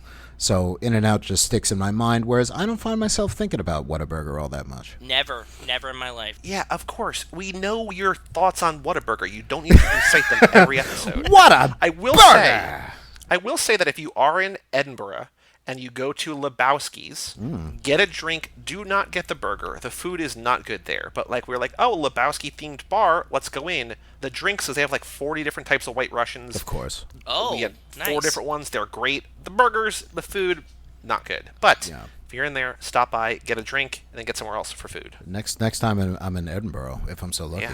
I love Edinburgh. No context. Revenge of the Nerds or The Dark Knight? Dark Knight. Yeah. Now, these last 2 questions, well, there's 2 questions and there's one that sort of kickstarts the next conversation, but these next 2 are more abstract. They're open-ended. Again, no wrong answers. But if we're saying to you, hey, Brian, come over, like there's a great restaurant in our town. Oh, my God. It's got wooden tables, it's got plantains, it's got food all over the place. What does the phrase food all over the place connote to you? Well, I'll say the image that just popped into my head when you said it. Yeah. Trays upon trays and tables and there's just food all over the tables, on the floors, on the walls. Wow. And not eatable. It's Pineapples. like somebody has thrown it. Somebody has gone into this place full of food and has had a fit, and they've just thrown food everywhere that you could possibly throw food. Now, you say food's all over the place. I think, well, it's on the wall, it's on the ceiling. It's literally, there's no surface of this place that is not covered with some kind of food. So you're saying it's a chaotic mess. It's not a good thing at all. It's just a bad thing. Well, it's not good if you're the owner of that restaurant or if you work there. If you're just peeking in to look at, the carnage, or it's like unfortunate for them. So if like, say they're It's enjoyable. say you run the restaurant across the street and you're hoping to take some of their business, you go in and says, that's fun. Yeah, it's the chaos of it. That's immediately where my mind's going to go. So if you heard us describe a restaurant as food all over the place, even if we were saying it's great, you would still be like, but it's got food. You don't think of it as a good thing. No, I'd think of it as, okay, it's food all over the place, but it's great. I'd say, okay, that means that it's exactly what I just described, and that somehow, hygienically and health-wise, it's okay to just literally walk in, and whatever you pick up from the floor, from the walls, you can eat. It's like some kind of effed up Willy Wonka thing going on here. I was thinking It's Willy like you Wonka. can even You just kept describing this. I was in the Willy Wonka kind of mood when you were could talking take about this. you could take a bite out of this table that's actually pasta. It's like rip a piece of, here's a burger that's kind of half a burger on the wall, but it's not unhygienic or dirty or unsafe. You can eat. Yeah, the food's all over the place and it's completely chaotic, but hey, there's sauce like dumped all over this corner over here. You can dip your fries in that and it's, it's fine. So it'll be like, wow, it's chaotic, but it really is great. You can just go in like Caligula and go ham in this place. It's food all over the place. Yeah. It literally is food all over the place. That might be the best idea for a restaurant I've ever heard. Now I want to eat. Now I want to eat. Best. I don't know about best idea, but I like your optimism. Yeah, I would invest. Now, this next one's another abstract one. If we describe a girl or a guy, either one, if we describe a person as having no knees Denise, what does that mean to you? I just pictured somebody with for some reason they have black hair and a ponytail and they're in a tank top and she has shorts, and her legs just are kind of straight down. They're not quite sticks, but they're just really round cylinders. Perfectly natural, and obviously she can't bend, so she's walking around a park, and actually now that I'm imagining her walking around, she's kind of goose-stepping everywhere, and everyone thinks she's goose-stepping and accusing her of Denise of being a Nazi, and she has to continually say, no, I'm not a Nazi, I have no knees. And they're like, that's not really a thing, Denise. And he's like, how did you know my name? It's like, well, we've heard about you. You're goose-stepping, Denise. And she's like, no, I'm no knees, Denise. I acceptance for everybody. I'm not a Nazi. So she literally has to start wearing a big sign that says, I'm not a Nazi. I just have no knees. Also, my name's Denise. What's up? Oh, God. It's like, hey, Denise, there's a restaurant over here you should try. It's like... There's food all over the place, exactly. Yeah, it's like you'd love it. It's like, you can't bend down? No problem. Just reach up. That's the first time we've ever asked that question in this context, in this format, and I don't know. We might have to retire it. I don't know. Yeah, we might not get a better answer than that, Joey. I don't think we'll ever beat that one. So, do you know the context that there's a throwaway line in 7, right? Yeah. And Brian looks at Roman. Roman's, big dick in it. He's like, I'm the planner here. I'm gonna be in charge. And he's like, the only thing you ever took down was No Knees Denise. And we have no idea who No Knees Denise was or what that means. So we've been trying to figure it out for, I mean, how is that episodes. not the next Hobbs and Shaw Presents? It's well, that's what we're trying to figure out. Yeah, it's like, who in your mind would play No Knees Denise? We've made a lot of assumptions. Lots of answers. Brian rags on Roman as it being a bad thing, but we think it'd be really funny if it was someone like really attractive. Like, we know that Cardi B is going to be a 9. It'd be funny if Cardi was... I mean, Cardi's probably going to play Cardi, but Cardi could be No Knees Denise. I mean, I think if it was actually something, they reveal the actual character, like in the movie, they call her that not because she has no knees, it's because she has, everyone who's ever run afoul of her, she has caused to have, no longer have knees.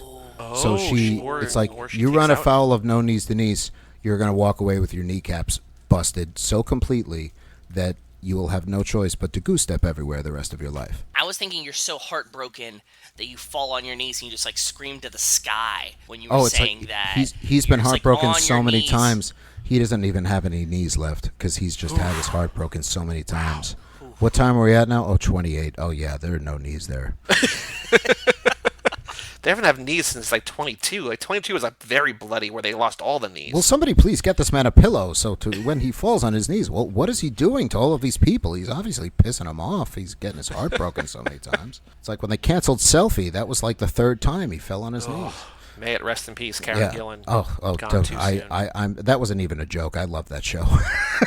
So, very last question before we talk about this movie and actually kick off with other questions, because of course we got more questions. But do you have, and you mentioned one earlier, you said she was up there, but do you have if you had to say one, do you have a favorite character in the franchise? I know you said Letty was up there. I don't know if Letty's number 1 or not, but you said Letty was up there. Letty's up there. I think that's more of a Michelle Rodriguez thing. Okay. I think it's because... So not so much Letty, but like actually Michelle. Because I have an absurd crush on Michelle Rodriguez. Well, boy, do we have a next lap for you. Yeah. If I right now, and it might just be because I just rewatched the movie that we're going to talk about, I'd say Shaw. Deckard, okay. Yeah. I'm not necessarily proud. It's not one I'm proud of, and that's going to change. 5 minutes from now. So now here's a question for you about that. Knowing that you watched the first 8 when Hobbs and Shaw was coming out, knowing that Statham was in the franchise, I think the reaction was probably different. But when Statham shows up in the credits of 6 as the cause of Han's, what we thought was his death at the time. Right. How did you react? Because I literally stood up in the theater like, yes. Like, they answered my prayers. Even though I had never seen, like, I watched 5 first. And so, like, 6 was the first one I saw in theaters. I didn't have a long history with this franchise, but I was like, I can't imagine a better thing happening. I stood up, arms raised in triumph. They did it. Yeah. How did you react when you saw Statham appear for the first time in the credits of 6? I was expecting him, of course, because I knew he would pop up. I wasn't expecting him to pop up in those credits. And I'm also a big Luke Evans fan. Like, I love Luke Evans. I love pretty much everything he does. I think he's extraordinary. So I also love that they're brothers. And I love that in Fate you get to see them, fully, working together. Who is going to top him, and that whole movie, I'm like, well, it's probably Statham is going to be the one that's going to, obviously, because I knew for it to play out, for him to join the team in 8, he would have to be the villain in 7. But I didn't think it would be revealed there, so I did give an audible yeah, and then I wasted. I was going to do something else, and then it's like, oh no, we're going right in the next one now. It's like there was no break. That was the best. The best thing about that is because I'm just like we were going to take a pause. It's like, and now we're not. Nope, love it. Yeah. So now to kick off the conversation about Fate, here's 3 questions. Answer 1, answer 2, answer all 3, whatever you want. 3 questions. Do you have a favorite car movie? Because we are kicking it old school this lab, so in our off weeks, when we're doing episodes that are not about the Fast and Furious, we're watching all classic car movies. Right. So we're interested in people's favorite car movies that are not in this franchise. So do you have a favorite car movie? Number 2, do you have a Barbie dream car? Is there a car that you have always wanted if money was no object that you would go out and buy tomorrow? What's your Barbie dream car? And then number 3, and maybe this goes back to what you were doing that write-up for Sci-Fi Wire before, do you have a favorite car or car stunt in the Fate of the Furious? Maybe the stunt was what you couldn't survive through, or maybe that was a different stunt. But favorite car movie that's not in this franchise, Barbie dream car, favorite car or car stunt in this movie? It's still a little early for me to say favorite car movie of all time, because there are some. I mean, I love a good car chase, and there are so many movies that have some great ones. It's not a car movie, and it's not even really a car-centric scene. It's more of a truck scene. But in Raiders of the Lost Ark, the truck sequence, Oh, yeah. nothing's going to beat that for me in terms of vehicles and a guy on a horse then taking out a convoy of Nazis. I mean, that's that action's kind of not going to be there. But that really has nothing to do with racing. I'll say recently, the car movie that knocked me flat on my ass was Baby Driver. Oh, okay. I'm predisposed to love it because I'm a huge Edgar Wright fan. I think he's of course. just utterly gifted. That movie does things with sound and editing the sound and the music to the sound effects together in a way that that blew my damn mind. Aside from the fact that the action and the cutting of the driving and everything is just so well done. That movie knocked me completely flat. And I was expecting it to, because, I have a lover of everything Edgar Wright.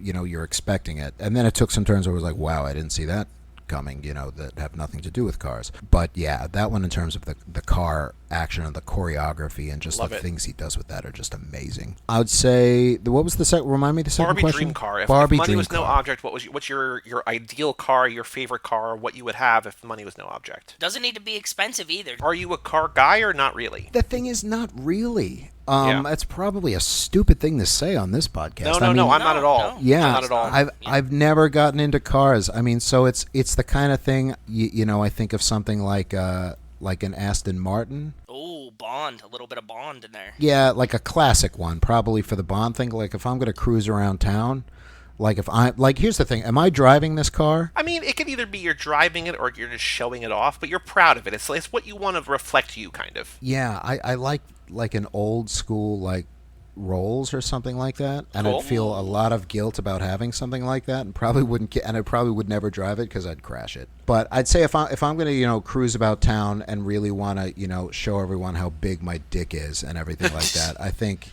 an Aston Martin or something like that, I'd have it stolen from me within 5 minutes. Well, that's the end of the Barbie dream car.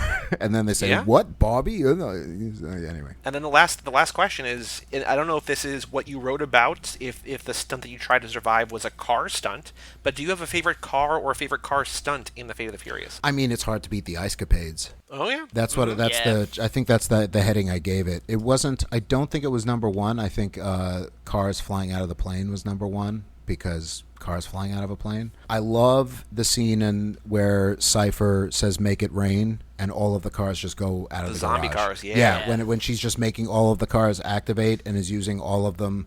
It's it's utterly ridiculous, obviously, but it's such a cool thing for a villain to have in their pocket, and it proves very formidable. So that's a really cool scene too, and you buy it. The way it's shot and everything, it's like you realize this is ridiculous, but especially with this movie, the way it's directed, and the franchise in general, you always know where you are. There's not a lot of you feel lost at sea. in the action and everything, you know what's happening where and who all the players are and where they are in relation to what's happening with everything else. Something I appreciate with action.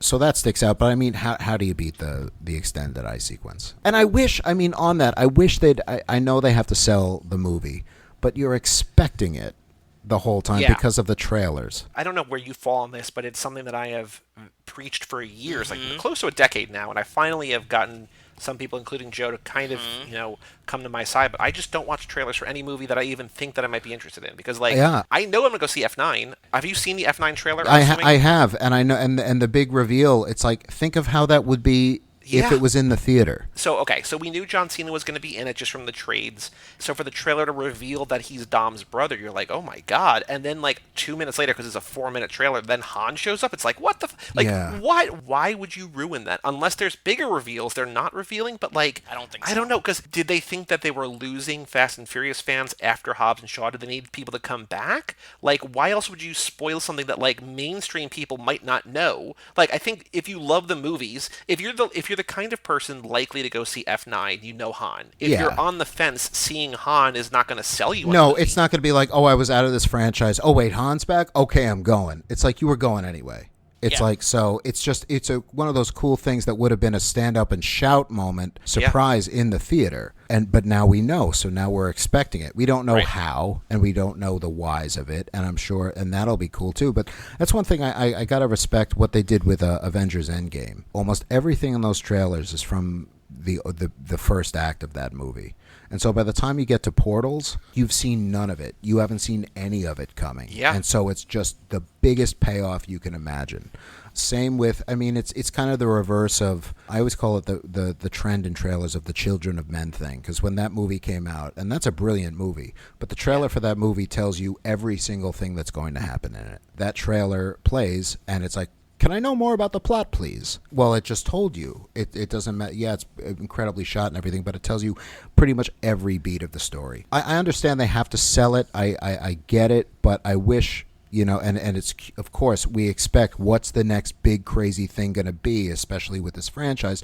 So they have to show a submarine popping out of the ice. It's just, the unfortunate thing is you expect it then. So that whole scene part of me is like, when is it going to pop out of the ice? In the Tokyo Drift trailer, they show Han getting killed. In Furious 7, they show the cars jumping between the buildings. Like you're saying, in 8, they sell it with the submarine. It's like, stop doing it. Yeah. Just stop doing it. I'm glad that with Fate, they didn't show, even somebody watching the trailers for Fate, knowing nothing about the franchise, I was still thinking, it's like, oh God, why does he turn on them? It's like, why is he doing that? He's all in on them. Why is he turning on his team? And at least they didn't reveal that in the trailer, right? Because that's always the big question, and that's like and then you're sitting there, you just want to scream it to Letty and the team. It's like, this is what's going on. It's because Elsa Pataki's storyline's still going on, and he has a kid. This is why he still loves you.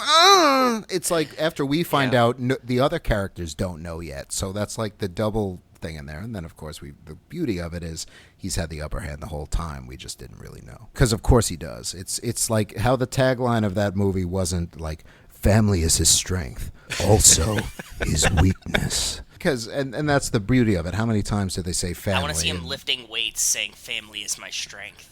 Yeah, and it's like, and so how do they get at him? What do they attack him with? With family. That's how they get to Luke Skywalker. It's how they get to Superman. It's nothing new. It's just it's a tremendous spin on this franchise that's known, pretty much distill it down to one word, and it's Vin Diesel saying family. And for that to be quite literally what the scheme, we've gotten way off base, but it's interesting we're right in our wheelhouse. That's kind of how he's turned against them or whatever else. I didn't see that coming first of all. I'm like, wow, Elsa Pataki's still around, and then I was like, oh, okay, so this is. So they make you wait for it, but then it's just waiting for the team to come back, and that's why I love this one so much. Is because it's hard to watch. It's hard to watch him fighting against his family. It's not easy. So you think it's done effectively? You think that the heel turn is sold in a good way? I do, especially because when he comes back, it's such a great payoff. It's like, it's chills when he starts. When he, you realize, and it's kind of tipped off a little when he meets. I mean, Dame Helen Mirren is in this movie. Yes. And the first time I was like, what? That was a surprise, because for some reason that escaped me. And as a fan of, this is probably completely off topic or whatever else, but as a big fan of British theater and pretty much anything British or whatever, I mean, she's literally royalty to me. But she's also no stranger to action movies like this either. So, but just to see her in there, slapping around Jason Statham, it's like, talk about somebody I never thought I'd see in a scene with Jason You know how Statham. she got on this, right? She was doing an interview, and they were like, what movie would you like to do that you're not in? And she was like, I'd like to be in a Fast and the Furious movie. And Vin Diesel saw the interview and was like, called her and was like, really? And she's like, yeah, I would really like to be in one of those. That's the thing. Whenever people like ask her, it's like, you're this British legend. Why do you want to do something like this? I'm thinking, it's like, why would they not? It's like, how much fun is this? I'm like, they're people just like everyone else. Why? It's like Judi Dench, Dame Judi Dench, rather. It's like, how long was she M? It's like, because it's fun. And she has a funny story where I think it was with World Is Not Enough, where she's making a bomb out of a clock while she's in jail. And one of her friends at the premiere leaned over. It's like, dear Lord, Judes, are you going to save the world in this one? It's fun. Making these movies are fun, and it's like you do the serious stuff and the character pieces and everything else. But why not also do this stuff? Who doesn't want to do that? It's so much fun. So I was surprised that in a franchise that you think can't surprise you anymore, it was more than the crazy car stunts and everything else. I'm like, okay, Dame Helen Mirren's in on the action now, and also, if I may, excuse me, but still a total smoke show. Not that has anything to do with anything, but and then it's not only it's about Dom, obviously, and his family, and it's something that I love that this franchise doesn't forget. It never wipes the slate clean. It never says, okay, those characters were in that movie and we're not going to see them again. The events of Tokyo Drift mattered. The events of Too Fast, Too Furious mattered. The characters, Luke Evans is not a one-and-done villain. He comes back. A villain like Braga takes, 2 movies out, and then he comes back. The events, they say, okay, Cipher was kind of involved for the last 2 movies, and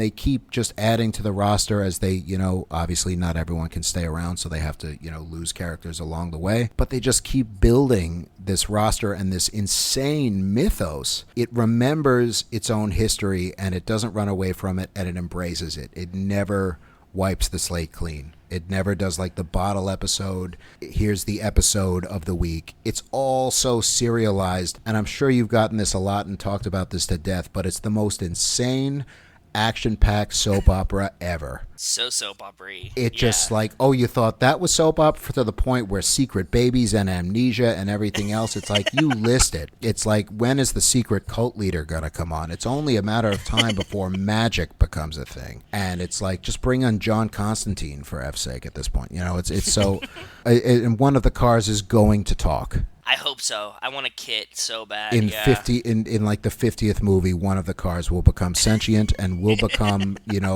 a member of the team. It's like, who drives that one? He drives himself. And it's like the voice of I don't know, somebody cool, and it's just Ian McKellen the car. It's like Ian McKellen does the voice of the sentient car. That's where it's going, and I'm like, go there. And I think they will. And especially after this, it's like, keep doing it, keep doubling down. I'm so all in for this craziness. What I love is that there were rumors, right, that for a while that Keanu was going to be in Hobbs and Shaw, that he might be in F9. Who knows what he's going to be in? But I would love if he just shows up as John Constantine. That's not something that we've thought about. No, but it's not. If you bring him in that way, either it's just as John Constantine. I mean, I'm always kind of a Matt Ryan Constantine guy now, probably because there's just so much more of him. But either John Constantine. I mean, I think if he just, I wouldn't be surprised if he showed up in like Fast 10 as John Wick. Oh, yeah. It's like, for whatever fully reason, John Wick. It's like, who do we need? It's like the family's in trouble. Who do we need? It's like one of them's like, well, I do know a guy. Here's our latest theory, and this is actually something that is personally tied to your filmography. Okay. Okay. So we were talking in Furious 7 about Mr. Nobody. Right. And we were talking since then about what Universal properties they could cross over with that could conceivably make sense. Mm-hmm. We don't know anything about Mr. Nobody's history. We don't know what organization he works for. We just know who he is, like what he looks like, how he dresses, how he acts. Our latest pet project, is that he is actually a member of the Men in Black. Oh. It's a Universal product. Here's some added information from this movie. So he looks very Men in Black. His suit is even more black in this movie than I think it was in Furious 7. Yep. I will say that F. Gary Gray, the director of this film, also directed Men in Black International, which our guest, played Cabby. Can you please Yeah. can you give me a minute? What was your role in the Men in Black movie? What I mean, I see Cabby, but like, what did you do? I'm in that movie. What I did was drive around and improv lines with Tessa Thompson for 2 days. Amazing. That's awesome. That was a lucky get, I'll tell you that. And they ended up. There's not a lot of it that ended up in the movie, but I am there. It's early on in the movie where she hasn't joined yet. She's chasing them around the city, and I'm the cab driver that is begrudgingly helping her out. They used about maybe half of it, and then because we had so many ad libs, because this was the last week that movie was shooting, and Hemsworth had already wrapped. This was her last 2 days, so my last take was also her last take. I had been there for 2 days. Wow. She had been there for months. So they started popping champagne and coming around. I'm like, oh, wow, this has never happened to me before in a movie. And it's like, yeah, no, it's not. It's for her. And I'm like, and they tapped me on the shoulder. It's like, you can get out of costume now. I was like, okay. But I'll say, like, she is just the nicest person ever, and so much. At that point, they were riff. It was clear that they were riffing left and right, and they were, you do the safe pass, and here's how it's scripted, and then after that, and she let it. She's like, I just accidentally let something out because it stumbled, and I just kept going. And she's like, that's great. Let's just keep doing that. We did the safe take. And I'm like, okay, well, if Tessa, okay, I was like, okay, Tessa Thompson. Okay, Valkyrie, I hear you. And the thing is, I'm literally driving the cab. You're driving. You're not being pulled. You're actually driving. No, I'm actually driving. And so I'm like, oh, my God. And I only met F. Gary Gray. I didn't meet him the first day, but he came out the second day, and I talked with him a little bit. He was a really nice guy. And again, it's one of those situations where I'm like, I am nowhere near cool enough to even be standing next to this man.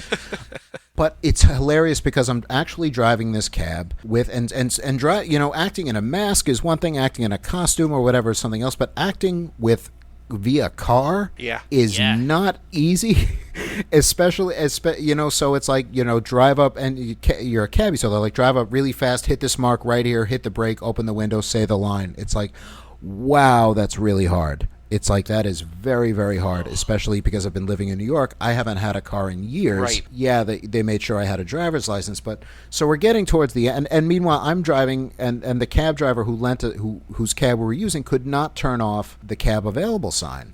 So there's this one sequence where I'm driving. Tessa Thompson comes and runs in. She's just seen them, jumps in the car, and says, follow those cars, and the huge Men in Black cars pass.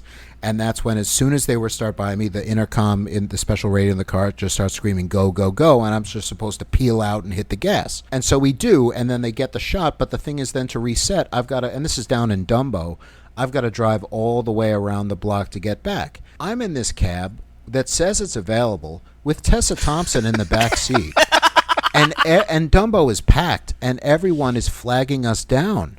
And you're screaming at me. It's like, why aren't you stopping? You can't do this. And I'm like, what do you say? It's like, I'm an actor, and I'm sorry, but I have one of the Avengers in the back seat, and I have to get, And I said that's to a her, good excuse. I mean, I'm did you like, try it? and I almost did, and I said to her, I'm like, can I take you somewhere? Do you feel unsafe? Do you want to get out? She's like, no, I'm fine. I'm like, okay. And she really trusted me. And this was before Endgame came out, so I was like, so Valkyrie's going to be in it, right? I didn't say that. I wanted to. I would be like, what's going to happen in Westworld, really? And talk about someone who would be great in the Fast and Furious franchise. She then said, it's like, you should just pick them up, and we could make some money on the side. It's like, could you imagine? It's like, hello, I'm a nobody, and here's Hollywood A-lister Tessa Thompson. Cab.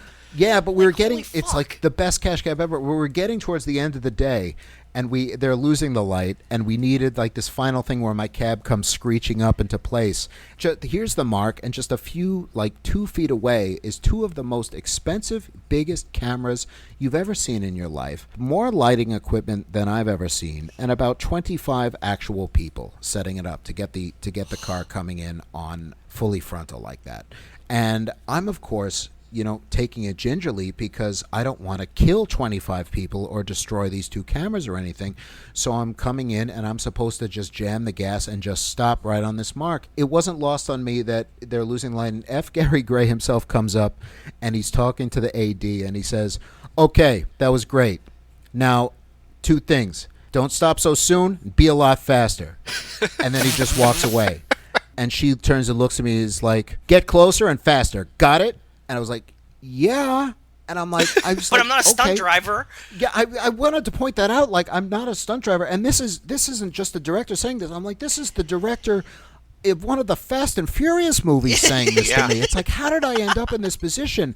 And I did it, and the car skidded, and it's like way off the mark. I didn't get close to killing anybody, but he comes over, he's like, "Yep, that was great, that's good," and that was the last shot. I was like, how is this my life right now? And that is the one I think they use in the movie, but it was Amazing. just Oh, absolute. so That's awesome. that's my only little connection with F. Gary Gray. But to go back to what you're saying, I think it would be amazing if. I'm surprised these franchises didn't bridge because that would be their gateway to space for one thing. Yep. For sure. So here's a little bit of a backstory that when we had Chris on, buddy Chris Malika, we were talking about how he was the linchpin that caused Westworld because his scene in Westworld, the episode of Westworld, basically he is asked if he wants to ravage Dolores and he says no, and or something along those Yeah. lines, and then he says yes or snaps. something, and she snaps, and then she goes on a murderous rampage, and that's what actually causes the effects of that's in episode 2 or 3, right? It's very early on, Yeah. and that's what sets the pace for the rest of the show. Yeah.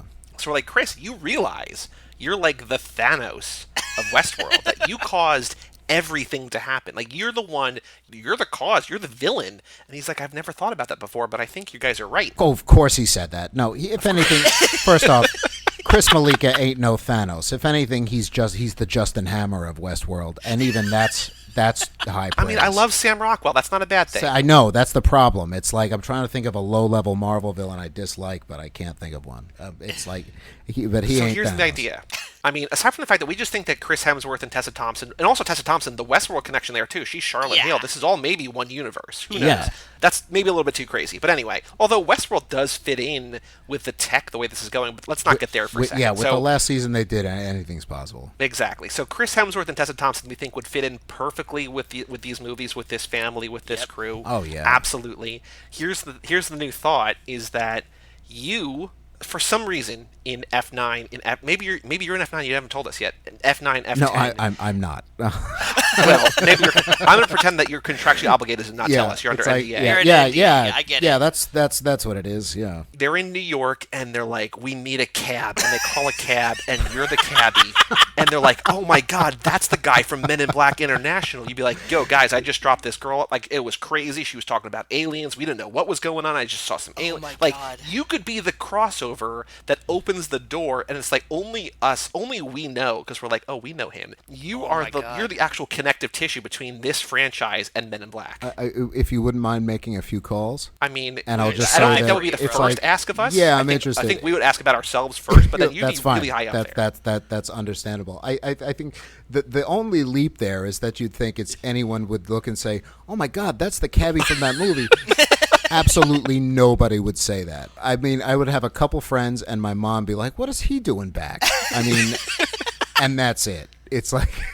So, Brian, isn't that the movie where you played the cab driver? it's No, like, that's the yes, it other is. movie. It's like, yeah, That's it's the like, other that multi-hundred would make me million so dollar happy, movie. though. yeah, that's the one. It was ultimately the funny thing is doing that and the chaos of trying to clear the streets of Dumbo and everything, and then doing a movie that you already talked about, mentioned like Horror at Gallery K, which obviously so like no budget at all and scraping by. There's really no difference. It's doing as much as you can, as fast as you can, as best as you can, and you have problems both ways. It's just one of them has $1 million truck full of lights that's just always there. It's like guess which one.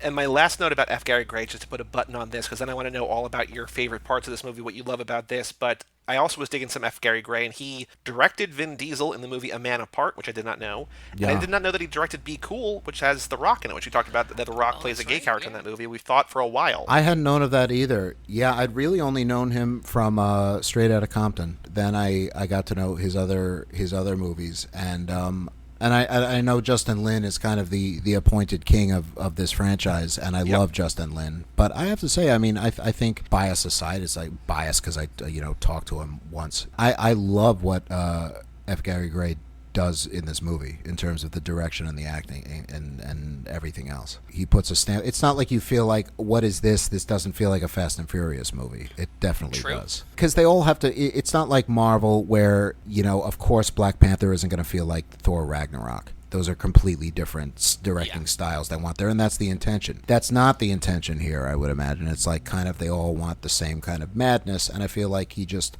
perfectly, added his own personal little twinge to that. Yeah. Now, what about Fate on a broader level? Now, what do you love about? I mean, we know that you love the whole Shaw family. We get an introduction to that, which gets amplified in Hobbs and Shaw. But what do you love about this movie?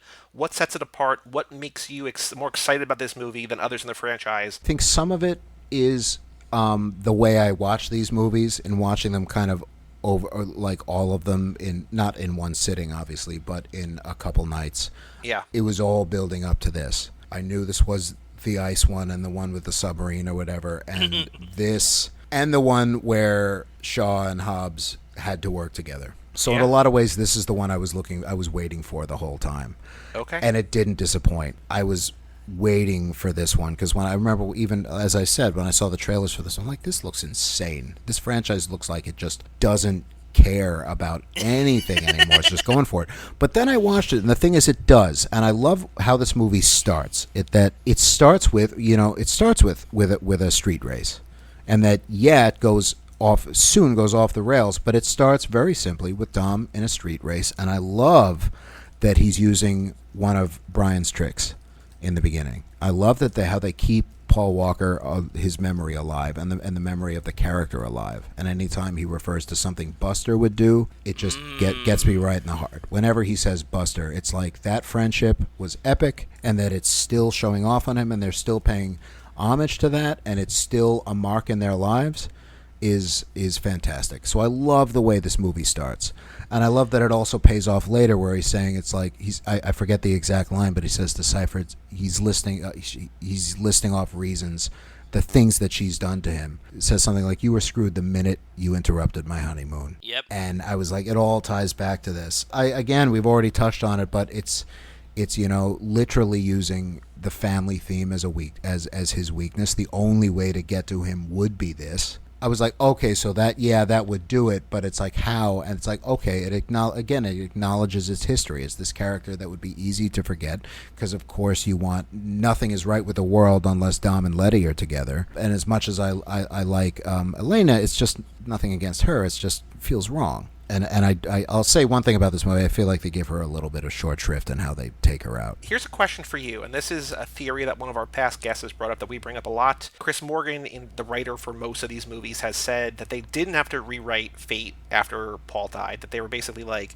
this is the story we always wanted to tell. We wanted to have Dom go against the family. But one of our past guests, Kate Hudson, not the Kate Hudson, but the Kate Hudson to us, Right. she thought that Fate, the story of like Cipher kidnapping a baby, was originally meant to be Mia and their baby.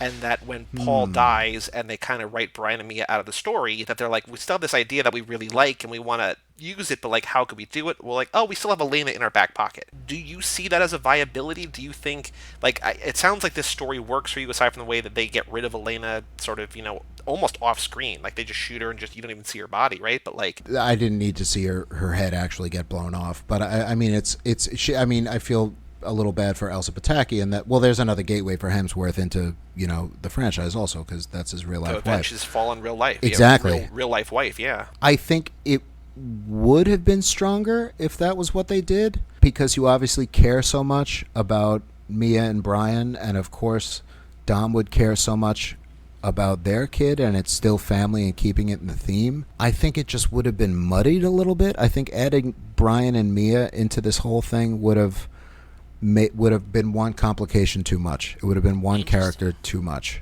I like the theory. It would be, and we'll never see it, obviously, and we'll never know if that's what they were going to do. I think it works the way it works. I think it obviously would have been more powerful and more of a gut punch if Brian and Mia, if we know real life events, real life tragedies had not happened. If we knew that Brian and Mia being in this movie was even the slightest possibility, and we knew that something turned Dom against them or whatever, it turned Dom against the team. It's like, what could possibly do it?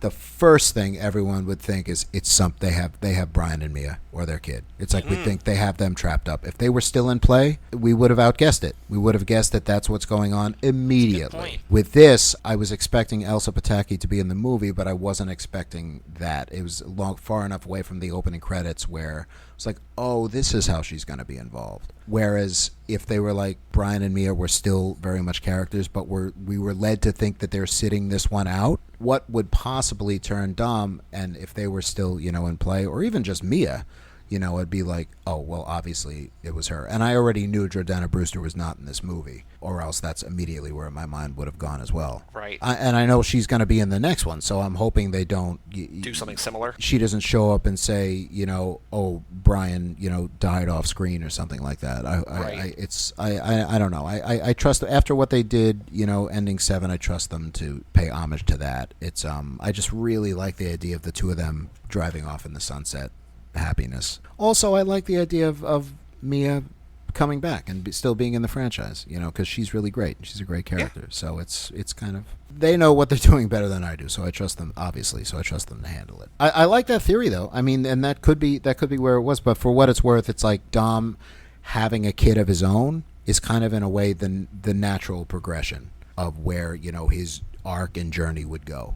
And for especially sure. if it's like the another soap opera trope, it's like secret son that you didn't know about that now is being held hostage. Do what I say. Classic. And the payoff, though, because then you get the one of my favorite scenes is Shaw saving the kid, and I thought it was going to go. That scene in Face Off where they put the headphones on the kid while the chaos is going on, and they just.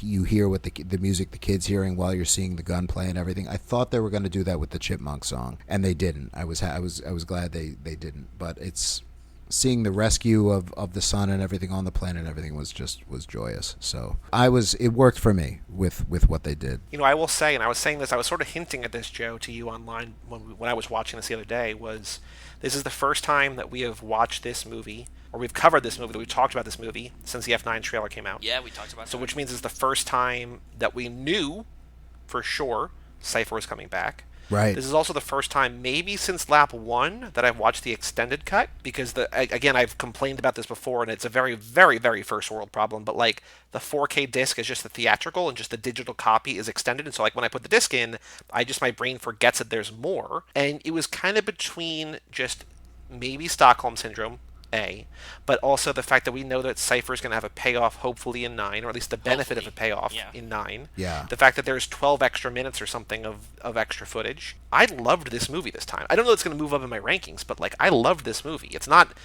tied for my favorite movie in the franchise.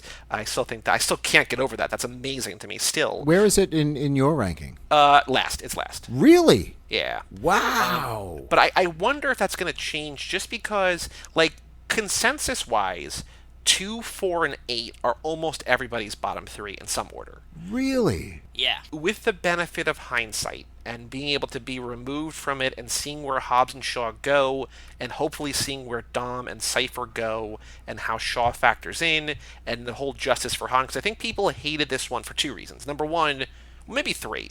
I think the 3 biggest gripes, and Joe, correct me if I'm wrong, we don't like seeing Dom against the family. It feels not cool. No, it's hard to watch, and that's why the payoff is so joyous for me. Right. So that's one. We don't like seeing them bring Shaw in. Like, I know it's not their choice, Mr. Nobody brings him in, but by the end, when he drops off baby Brian at the rooftop, it feels like he murdered Han. But now that we know Han's alive, and now that we know that maybe Dom knew all the way back in like 2013 in the movies, right? When he goes to pick up quote unquote Han's body, maybe he knew then Han wasn't dead, so maybe that's why he's okay with it. So that's number 2. Right. And then number 3, we think that like Cipher is kind of like a lackluster villain, and that she doesn't really have a payoff. Like she literally just parachutes out of an airplane. And what's her goal? Last we see of what her. was she trying to do the whole movie, right? She's just trying to be evil. She wants to start a nuclear war, but like where is she going to nuke? Is it going to be America? Is it going to be somewhere in Europe? Like we don't know her plan, and it felt like if that was all we saw of her, it's just like, ugh, who cares? But the fact that she's coming back, the fact that Han is still alive adds a wrinkle, and the fact that, to your point, Brian, that they pay off the Dom, why he did what he did, and how it sort of comes back, and you just let your foot off the tiger's neck, and the way that he gets back at Cipher, like, I think all of this, like, history is being kind to this movie in a way that, Joe, you and I had always hoped it would be, but never really had full hopes that it could be. Yeah, well, we talked about this, and just to explain to Brian that when we started this podcast, this project, I was always dreading watching 4 again. But if you watch 4 in hindsight compared to when it came out, it's the foundation for what they grew from it. Yep. So for me, when I watch 8, I'm disappointed by it, but I'm hopeful that when we get to 9 and 10, that in hindsight, you're like, oh, look at the groundwork the 8 set for us to get to here, right? Yeah. So that's what I'm always hoping for whenever I watch this one. I can see that being the case. I think a lot of it has to do, at least for me, is because my personal experience and how I watched these, in that it was the end of my epic journey. It was, the big finale, at least at the time. And yeah, from now on, every single one of these I'm going to be seeing in the theater. Are you nuts? I can't even imagine. I know how Astoria audiences go nuts when seeing these big movies, on opening night. Well, I will say, I don't want to dissuade you from being in Astoria, but, assuming movie theaters still exist in April, Yeah.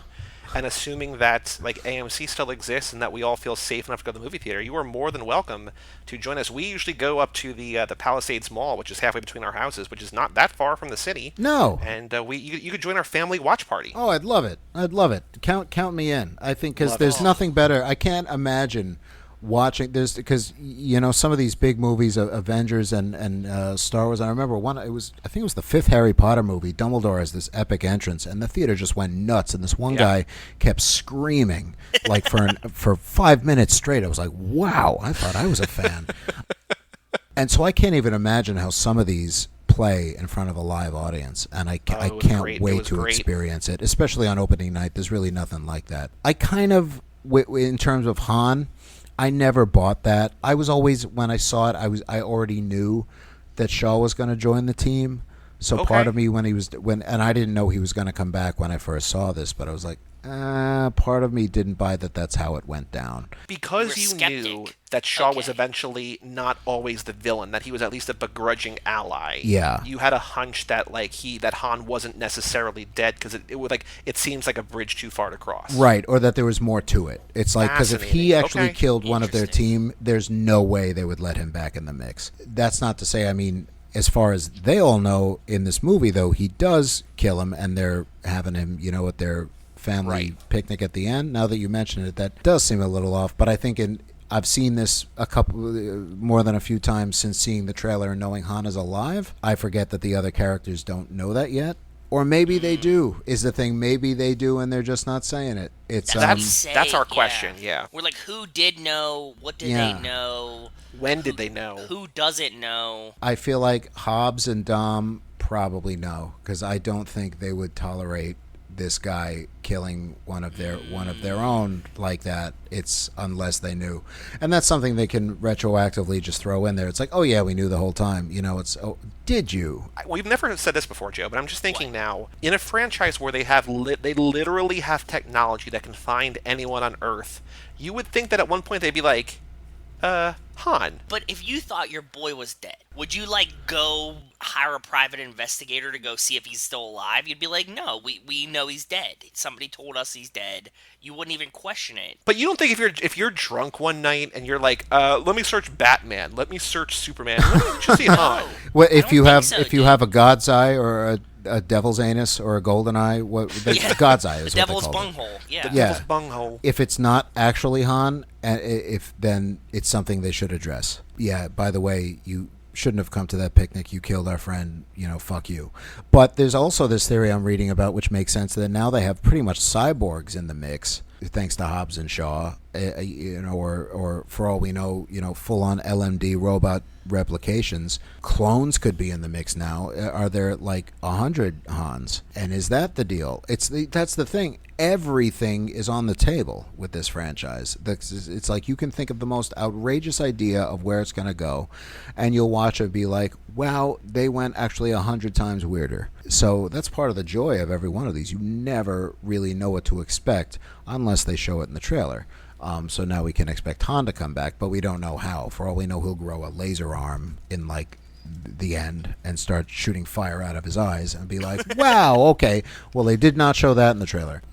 Sometimes I forget, and I imagine this might happen with you guys, that sometimes I forget what happened in which movie and who, especially because sometimes I'll watch a little bit of one and then the first half of another, kind of like how I sometimes do with Lord of the Rings. I'll watch like the end of... Very lifetime way to watch these movies. Yeah, I'll watch like the end of Fellowship of the Ring and the beginning of Two Towers sometimes. It's like I'll be weird like that. And so I've started thinking of this as one giant tapestry, like, again, the most expensive ongoing big screen soap opera that's ever been. So I kind of... This is just, what episode did that happen in? Oh, that's in the baby swap amnesia. No, that was after that. His friend's dead, but they forgave him. Oh, he has the secret baby. Is she dead yet? No, she's still around. She's gonna die. Okay, it's. I think of it as just one giant thing now, and I'll say that I love that Natalie Emmanuel's in the mix. Yeah, I think she's a fantastic addition, and I'm curious as to if she's actually interested in either one of those guys, or if... That's what I was going to say. Do you think that she winds up with one, and if so, which one? Well, she also says, we've pointed this out before, she says, what's my last name? But her last name, according to a screen somewhere, her name is Megan Ramsey. So the fact that they don't say, oh, your last name is Ramsey, it's like the most obvious... It could be either, but like, just say Ramsey. One of you idiots, just say Ramsey. I would have been like, that's a trick question. You don't have one. I was expecting that to go, it's like, I like you both, but it's like, I like girls, or something like that. Yeah. I totally thought that's what they were going to do. Nice. And I think, in a way, it's like she's kind of too cool for either one of these guys. 100%. I'd put her with Tej if it was one of the two of them, because Roman's talking a good game, but I'm like, no, it's like, you already have so much in common with Tej, with the tech and everything. Think of what those two could do together.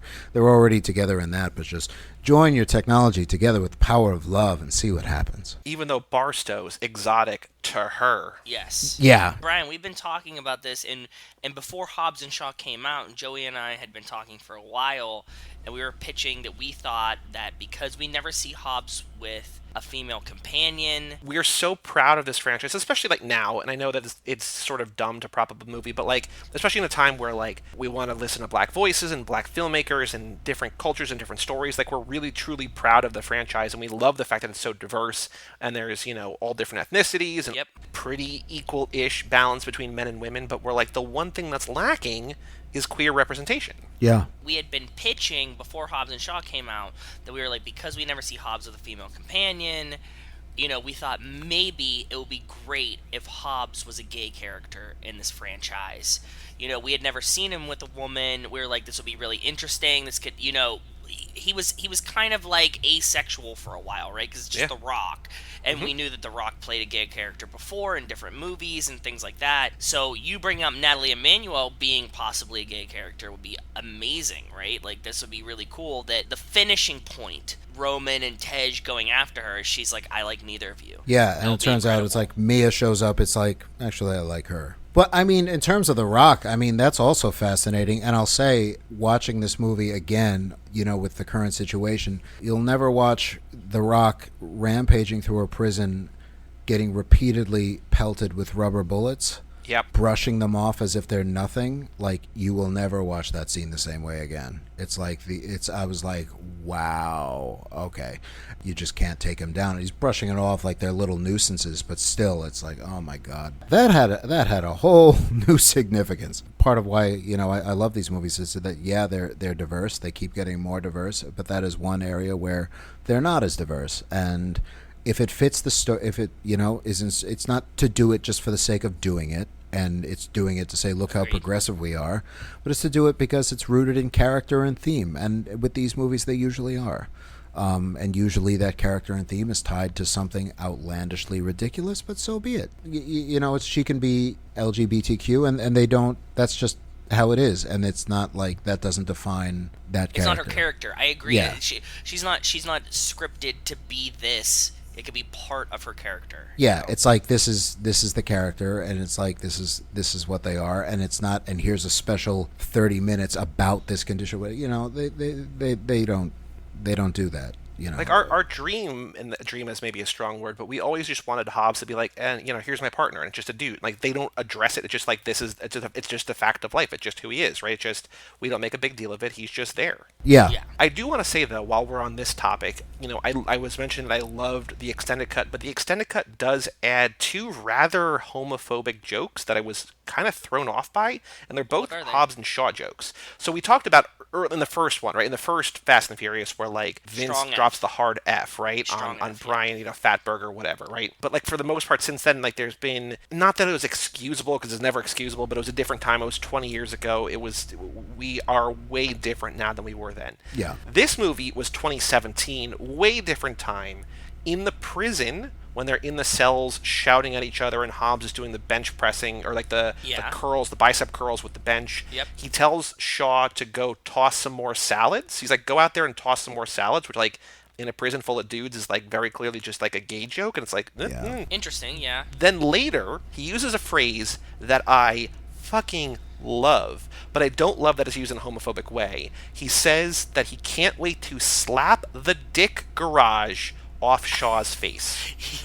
Which Yes. is, Yeah. it doesn't really quite make sense, and I think it's only makes sense cut. Actually, as I was watching it this time, I was like, the dick garage? Like, what is Slap the dick garage off his face, which is a great phrase, but used poorly. Like, the fact that they're using it as like a, look at this guy, he's so gay, he sucks a bunch of dicks. It's like, that shouldn't be an insult. Like, that should just be like a... If he was gay, that would be a great thing. Yeah. It's like, Like, if I was gay, you want to put your car in a garage. if I was Like, that's a gay, great I'd want place for as it to many be. dicks in my mouth as possible. It's like, Exactly. if you're, Exactly. you're doing something right, so that's not an insult. Like, I love the fact that phrase is in here. I just hate the fact that in a franchise that is so positive and so diverse and so Accepting. representative, Yeah. it's just like, I get why that was cut from the theatrical version, because like that doesn't fly. It's unnecessary, and in terms of the other one, it's not only is it unnecessary and in poor taste, but it's also just old. And how many? I mean, it's like, what is this, Police Academy? It's Yeah. like Yeah. it's like something, a joke they'd make there, and it wasn't funny then, and it's not funny now. So why?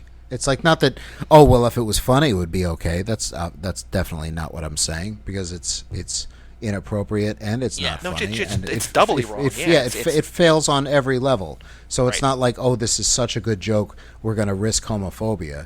It's not that either. So just leave it out. That one definitely stuck out. It took me a couple watches to even understand that he was saying the words dick garage, because I've never heard a mouth described that way. But the other one, I was like, it's like, I come did on. Google it, and it's according to Urban Dictionary, because of course that's where the first hit is. It's commonly a slang for vagina, which makes more sense. But like, because like slapping it off somebody's face, like you don't slap, like if you just substitute mouth, like you don't slap a Yeah. mouth off. Like I guess you could say slap that smirk off your face. Well, I Maybe guess he was saying in it's that like, regard. well, you, Shaw, have a vagina perpetually attached to your face, and I'm going to slap it off of your face. But in which case, that's a choice that Shaw has made, to wear a vagina on his face all the time. So that should be respected. Also, scientifically, that's quite a feat, and, should be studied and celebrated, if anything. It should not be slapped off. Absolutely, the fact that it's able to like survive and you're able to like keep it fresh. Fresh is the wrong word, but you know It's what like, I mean. don't balls are shriveled and whatever. Don't grow balls, grow a vagina. That's tough. So it's maybe I don't know. I would love to. It's funny how a little line like that can kind of spark this entire line of thought, where I'm sure they just weren't thinking twice. But it's I like, mean, just think about like the phrase, no knees to niece has led to probably 2 oh, hours exactly, of conversation about and that's that. what I love. It's something I love about, well, not love about this particular joke, but I love about lines like you're saying about no knees to niece, and that it's something that Star Wars does very, very well. It's something that Tolkien always did very well and translates well into those movies. It's that they have these little asides. I always call them Battle of Tanab moments, because it's like where Lando says, somebody must have heard about my little maneuver in the Battle of Tanab, and that's the only time you ever hear about the Battle of Tanab. Yet your mind is immediately conjuring, well, what was that? It conjures Yeah. this whole other story and makes the universe feel full. And you're like, wow, that's a whole thing. That's like a whole thing that we don't know about. It's like there's a Clone Wars episode that goes on like 10 bounty hunters in a row and just lists off their achievements and instantly conjures 10 new stories in your head that you'll probably never hear about again unless they make a whole spin-off movie about them. And I love that this franchise does that with little throwaway lines like that about, It just says no knees to knees. It doesn't explain it. Yet you're thinking about it. You keep coming back to it, and it's like it works your own imagination because you fill in obviously with either a completely goofy story or one that would be more suited to the world or one that's kind of both. It's like, well, what's your version of that? I love that it works those, imagination storytelling muscles and that they don't over-explain things like that. Yeah. I mean, they almost literally don't have time. Like, they can't spend 10 minutes on that because, like, what are they going to cut out of the movie? They really don't. I love that they have the freedom and that they allow themselves to kind of go off with a random drop of a character like that we may never meet. It's like that's a way more interesting thing to say than, make another drop the soap, toss the salads prison joke, which is it's come on. Two other quick notes I want to make about the extended cut that I don't know that we've talked about in a while. One thing, especially knowing that Hobbs and Shaw, like I have not seen the extended cut for sure since Hobbs and Shaw came out. Toward the end, after they have the scene in New York, right, where they have Dom as like the 1600 horsepower Mustang or whatever, like the crazy car, and they all have the harpoons, and like he wrecks them all. There's the alleyway, and Shaw looks like he gets shot and killed, right? And then we go back to the garage, and there's a scene in the extended cut, which I don't think is in the theatrical cut, because I don't know that you need it. But Hobbs specifically asks after Shaw. He says, Deckard, and then somebody says, I think maybe Little Nobody, he didn't make it. And Hobbs punches a wall. And I was like, wow, like that? It's like, it's the evolution, because they had already been, I think the scene earlier, where like they're going back and forth, jabs, barbs, quips, whatever, and it's when, Hobbs says, I'll punch your teeth so far down your throat, you're going to stick your toothbrush up your ass to brush your teeth or whatever, right? Like, and I like that he just laughs at that. He pretty much just is like, all right, that was good. So they had shown that they were like, that they're softening toward each other, but the fact that he asks after him specifically, I mean, he might have said it about anybody that didn't come back, right? But like, the fact that they showed him, like, it's like, oh, they are growing, they do appreciate, they do respect him, they don't hate him, hate this guy. Yes. Yeah. I always watch the extended cut, so I don't know the differences, so you talking about the differences between the theatrical and the extended is interesting to me. I've only ever seen the extended, and that's what I watched again this time, and I think that's especially going from, the whole movie starts with catch him when he's escaping, and we have to contain him. Fuck no, I'm not going to work with him.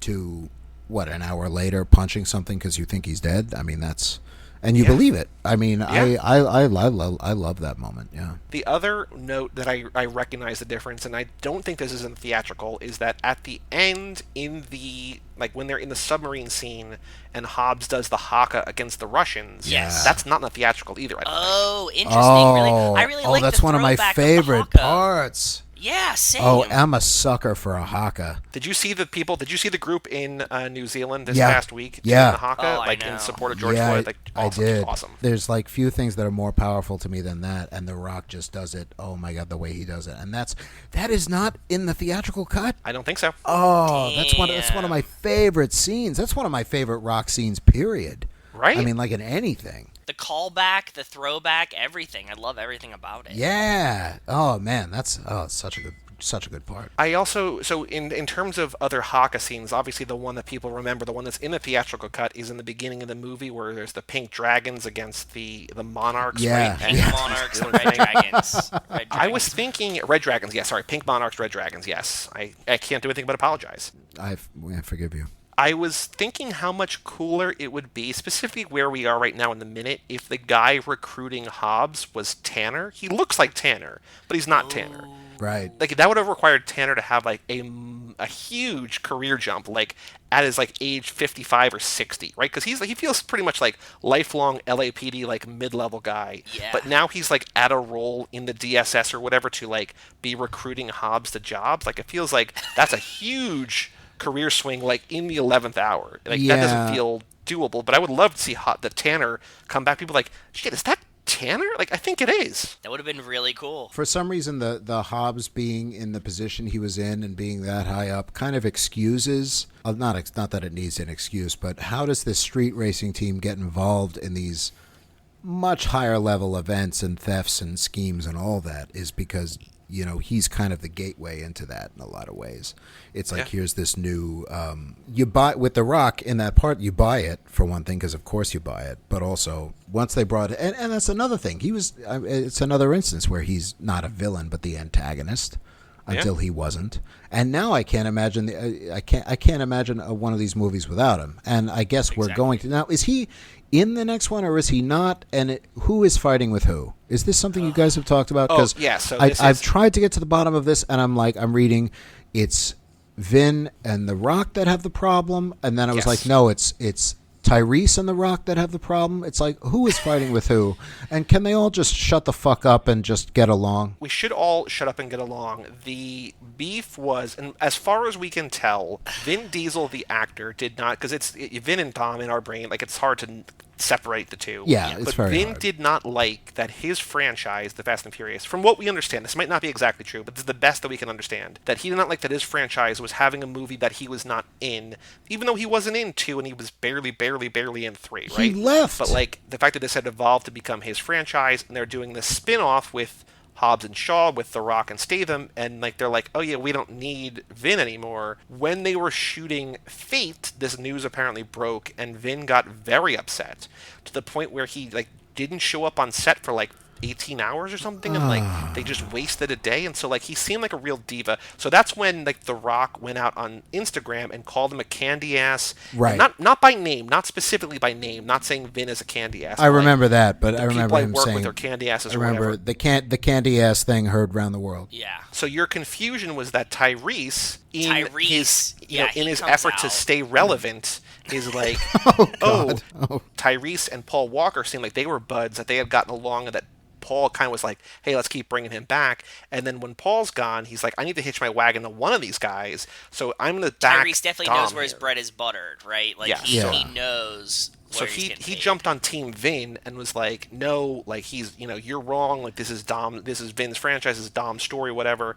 And so that's why he was coming out there. But like, not that like Vin versus The Rock is even a fair fight, because you've talked about how The Rock is like this, like everyone's ideal of everything. But like Tyrese against The Rock is even more lopsided. It's like, Yeah, what are you I doing, mean, my man? come on. No slight to Vin Diesel, and no slight to Dom. He is Dom, and this is his franchise. A couple of I Am Groots aside, The Rock without this franchise will be just fine. You know, The Rock had a career before this. He'll have a career after this. He's going to have a political career very soon. He's never going to stop working, and there's a reason he's as charismatic as he is. Even if the movies he's in aren't that great, he brings something to them. And I mean, him being one of the greatest wrestlers of all time, that doesn't just happen. You know, there's a charisma there. There's a natural charisma when you watch him that you just can't take your eyes off him. I mean, am I saying he's Ian McKellen? No, but I mean, it's a completely different thing. He just you watch him for different reasons, and it's just glorious watching him kick so much ass. But another thing, it's like you're not coming to set for 18 hours. It's like, okay, it's like, did you see that? It's like, stop being Brando or Val Kilmer bitching on the set of Dr. Moreau. Yeah. It's like, for the love of God, it's like that has never gotten anyone anywhere. And it's like, and like you said, it's like a movie without him. It's like, well, where were you in the second one? Yeah. It's like, where were you for most of the third one? Yeah, I mean, he thought it's like he was done with this and walked away, and then maybe not. I mean, I don't know. It's just so ludicrous to me, and not Chris Ludacris Bridges, I'm sure. No, absolutely. It's just full on ludicrous speed. It's like, because it benefits from having them all, and for all the talk of family and everything else, it's like, it's like, do you guys watch your own movies? Don't you know? We think that they don't, because there's a lot of callbacks that they should be making that they're not making. So we don't think that they actually Dom do. said something That's true. weird at the trailer preview too. Remember we were watching this? I forget what it was, Joey, but like we were watching and he said something about the movies, and we're like, what is he talking about? Like that doesn't make any sense. I don't want to shit on Vin Diesel, because I do like Vin Diesel, and God knows I love Dom, and I don't want Dom coming after me, because I'm toast. You might need to be his cabbie one day. Yeah. I mean, that'll be the day. And he was never seen again. I just think it's hilarious that in the middle of these two, Vin Diesel, already formidable, picking a fight with The Rock, Tyrese feels the need to jump into that tornado. Maybe don't. Tyrese has a long history of putting his nose into weird shit. Anyways, Yeah, but it's like, well, okay, well, it's your pitch to bring the Transformers into this is officially going to get shot down. Anyway, that was a side thing. It's just I was trying to get, it's to the point where I can't keep it straight. It's like I had thought initially they were doing Hobbs and Shaw. Somebody was saying because they want to keep the franchise going and they want to keep The Rock in it, but The Rock will not work with Vin Diesel and they can't work together anymore, so they can't be in the same movie. I'm like, so you're just going to keep making spin-offs? just for the I don't know. So This Shaw, is what we talked about. Yeah. but Shaw's going to be in Fast 9 or whatever it's called. But Hobbs is not. As far as I know, Hobbs is not. I don't know that Shaw is. Last time I checked IMDb, he was. It would. I mean, how can you have one? You got to have both now. Yep. They're pretty much solidified as a double act. And while I'm at it, to throw Vanessa Kirby in there too. You got to now have Vanessa Kirby and Helen Mirren in every single one of these now too. You can't bring them into the mix and then not have them. So they've talked though about a female focused Fast and the Furious spin-off. Like an A-Force Fast and the Furious. I think that's a fantastic idea. Yeah, so we're talking like when we've talked about this and we've heard about it, we're like, okay, now you got Vanessa Kirby, you got the Madam M, Helen Mirren. You got Helen Mirren as kind of the Professor X analog in a way. You got obviously Letty, as the point person. Natalie Emmanuel. As running the tech. Oh, I would watch that in a second.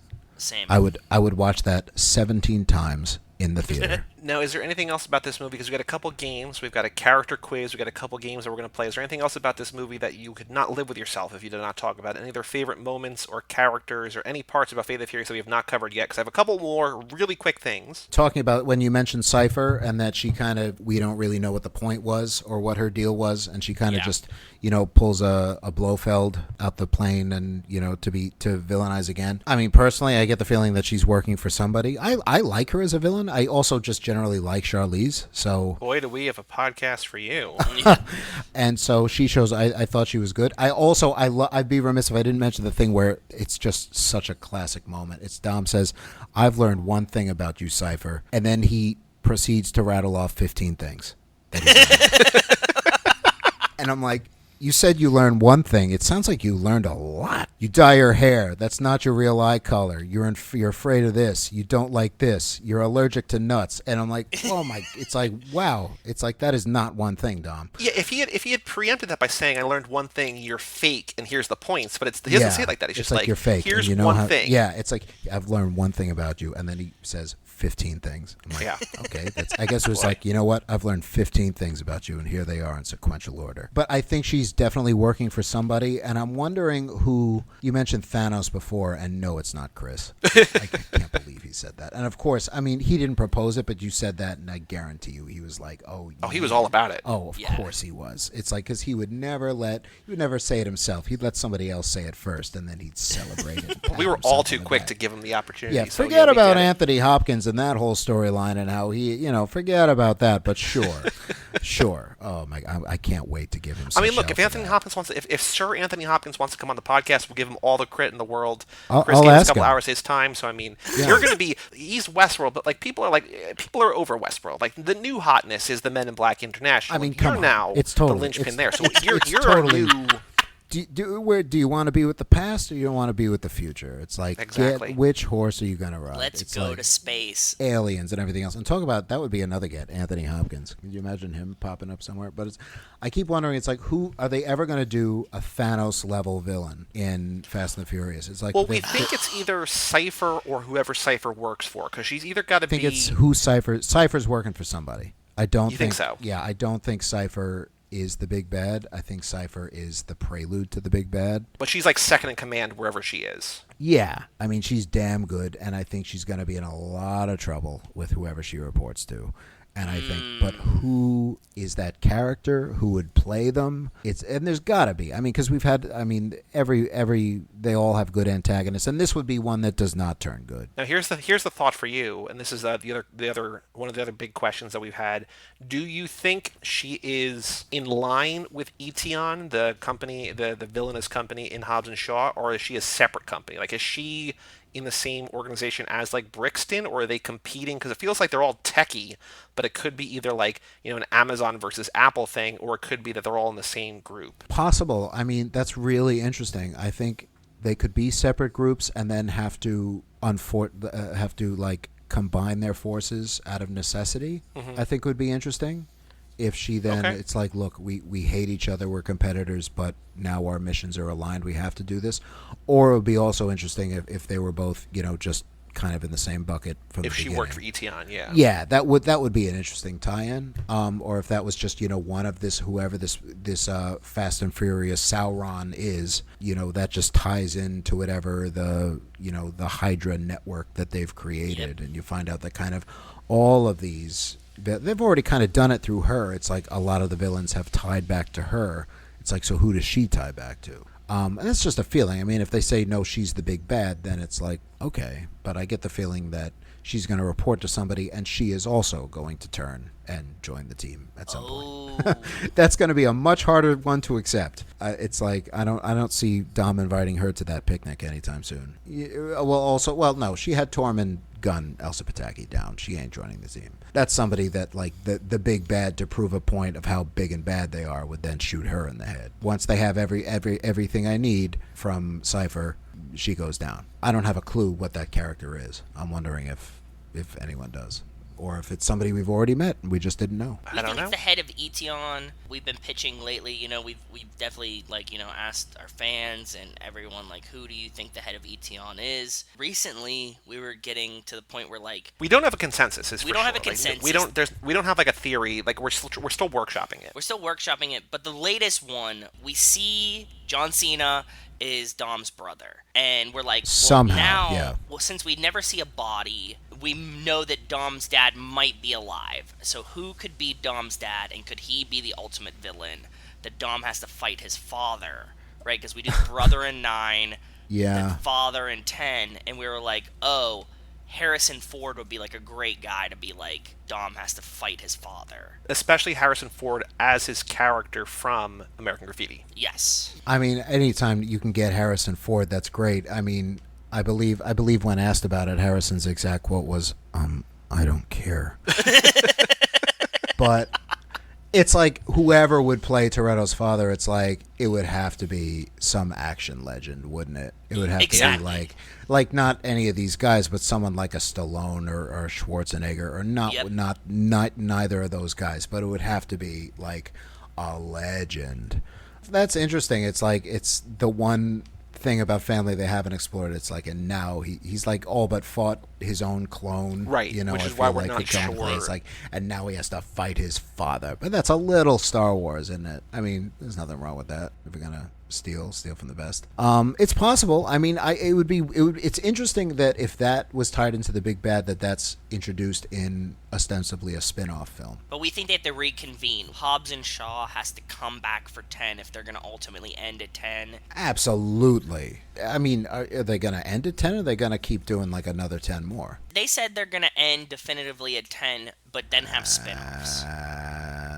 Yeah, I know, the money's a lot of people say it's like they're gonna end it here, and this is the last one, and then surprise. I mean, the family's been trying to end their jobs since 5, so. Yeah, I mean, it's like, how many times is there gonna be one last ride? If, like, say 10 is the end of the Skywalker saga in terms of the Fast and the Furious, there's no way to do it without both Hobbs and Shaw.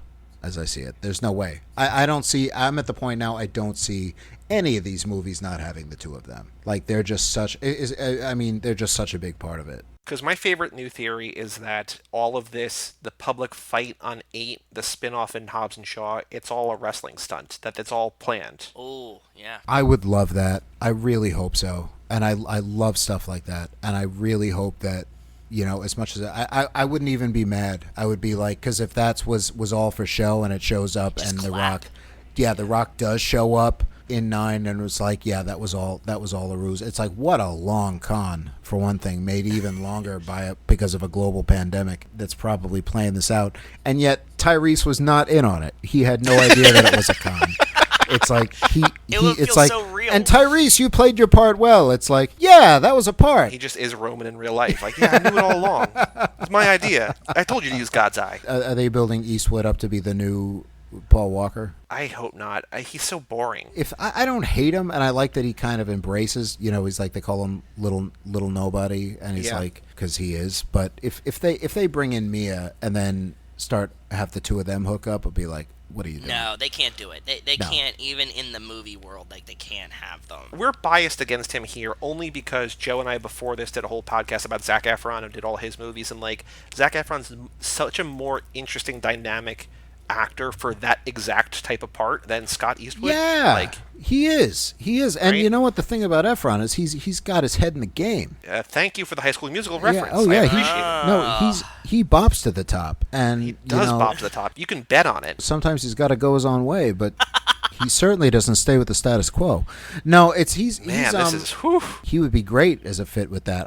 They're bringing back the lead from Tokyo Drift, who I'm like, okay, Yes. well, there's another Sean. one. You're not going to be able to fill Paul Walker's shoes, so stop trying. It feels what they might be doing. I get it. It feels it's like, okay, which of these guys is going to stick? And the answer is like none of None. them. It's like you have a great cast as it is. You don't need these guys. Yeah. It's like no, and nothing against them. I mean, they're not exactly incredibly. They're not given a lot to do. I'll say that. It's not like Scott Eastwood is given an aria and he flubs it. But I do like it when Kurt Russell just kind of mocks him and makes fun of him. I hope they keep Kurt Russell around. I hope so too. will. We love him. We love him. It's always everything's made better with Kurt Russell. Yeah. Joe, do you have any other notes? Any other things that you noticed this time around? No, we covered a lot of things. That I Samuel really L. loved. Jackson, that would be an interesting Love it. addition. Oh, he could be the big bad. That's a good. Yeah, that's a good that one. would We be never an said interest- Samuel L. Joe. That would be an interesting. He'd be an interesting. I mean, why not? I mean, talk about entertainment and action and everything in one package. He'd be an interesting one to bring in. For sure. So here's a couple quick things about this movie that I noticed. Number one, at the barbecue at the end, I noticed a distinct lack of rubs and sauce, just sauce jars on the table. So I feel like, Joe, since the first movie, they truly stepped up their rub and on-meat sauce game, that they don't need the extra flavor. Because like in the first movies, we're noting the So Cholula many bottle, condiments. all the condiments. Yeah. And the fact that there's not any on the barbecue table at the end, I was like, oh, they must have gotten better at the grilling, at the smoking. Well, if they're using a rub, you shouldn't put sauce on it, right? I know. Maybe. I mean, who knows? I Maybe like they both. perfected the I recipe. do both. I'm not about to tell any of these fictional characters how they should and shouldn't eat, but I mean, if they want some tips, I've got a great restaurant. Food is literally everywhere, so it's Food all over it's, the place. Yeah. Yeah, food all over the place. Yeah, it's like maybe they learned the wrong lesson. I don't know, but that's a good point. It's wow, that's in depth. Believe me, it's not healthy. When they go to the warehouse, right? This is where Roman Okay. runs into Blanta, Black Santa. He's got the Lambo. They call it the toy shop, and I don't know what I want to use this for, but I feel like that could be a segment name for something on the show. Just the toy shop. So think about Okay. that. Mull that over. And my only other note, I think, is that when they're in the room, they're talking about that Roman's not in the top 10 most wanted, right? He's number 11. Yes, he's 11. Yeah. There's Yeah. 6, there's 8, there's 9, there's 10. I forgot this, but the top bit of trivia on IMDb is that number 7 was a nod to Paul. That 7 is the 7th most wanted man is Brian, right? Oh, But so it's a nice little thing. But I wonder, who are the top 5 most wanted? Is it Cipher?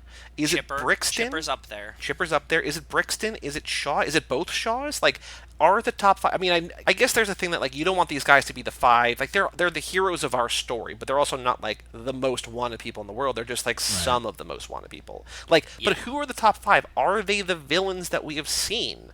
Are we led to believe that there are 5 people? And if so, is it Cipher, Brixton, 2 Shaws, and then whoever Cipher's boss is? Is that the 5? Oh. it could be. I Right? mean, That's a good point, yeah. Number 1 could be Braga. Braga's in jail though. Yeah, Braga. And I also don't know that Braga's most wanted. It's like, sir, we have him. It's like, keep him on the list anyway. It's like I just for some reason like Braga, so I like thinking I he's do on too, the list. yeah. I think it could be whoever the big bad is. It's like, oh well, who's number 1? It's like we don't talk about number 1. Like Voldemort. Yeah, we just don't say Yeah, his it's name. literally it's like it's a giant flaming eye. We have it under control, except not really. I love that they made Brian number 7. It's a nice touch, right? Keeping him involved in the story and just hearing again, I'll say it every time this movie that Dom just says Buster. It's like, Same. it's heartbreaking but really nice that they do that because they don't have to do that, but I think it's cool that they do. Yeah. Are you now ready to find out which Fast and Furious character you are? I'm ready. Oh, I'm a little afraid. So we've created a J14 style, BuzzFeed style quiz. There are 7 questions, 6 answers per I question. love it. If you want to give explanations, you can. If you don't want to give explanations, you don't have to. If you just want to keep the mystery, let the mystery be. By all means. There's no wrong way to play this game. But are you ready With your to find gut, out which like we character you are? recommend before. Yeah. I am ready. All right. Number This 1. is going to be hilarious. Question number 1: How fast are you? NASCAR, roller coaster, Lamborghini Murcielago, Toyota Prius, Vespa, or Razor scooter? Roller coaster. Okay. Question number 2. You know it's coming. How furious are you? The Hulk, Kylo Ren, Christian Bale in that one movie set that one time, Mel Gibson, Charlie Brown, or Jack McBrayer? Christian Bale on that movie set that one time. Okay. Now, Brian, we're having a barbecue. How are you helping? Are you manning the grill, saying grace, kicking back with a beer, babysitting, being the entertainment, or sneaking a snack? Being the entertainment. Okay. We've got time to kill. What are you doing? Are you grabbing a bite? Are you working on your car? Are you hanging with friends? Are you drinking a beer? Are you working out, or are you working on your computer? Probably working on my computer. Okay. Now, I don't know if you're married or not, but please describe your wedding or your dream wedding for us. I'm not married. So, line forms to the left, ladies. There you go. I'm never getting married. It's just me and my partner. It's us and our families. It's a backyard country affair. Everyone I know is there. I don't remember. Everyone I know is there. Okay. 2 more questions. Congratulations, you just won the lottery. What are you buying? My own garage? A private plane? I'm gambling it all away? My childhood home? A fleet of cars? Or a new life? Fleet of cars. Okay. Oh. Last question. This is for all the marbles right now. What is your drink of choice? Belgian ale? Corona? Something fruity? Water? Whatever's cheapest, or just whatever you're having? Whatever I'm drinking right now. There's like, if you send Joe to the bar, she's like, yeah, get me whatever you're getting. With those choices, I have to say water. Okay. You are a new character to the quiz. Wow, really? I was Oh. surprised. I looked because you had been locked into this person for a couple questions. You did not waver. You jumped out to a real lead in terms of points, in terms of the computation of it all. I was surprised that we haven't had this person, because you would think, with how many people we've quizzed, you think that this guy would come up, but you are Tej. Wow.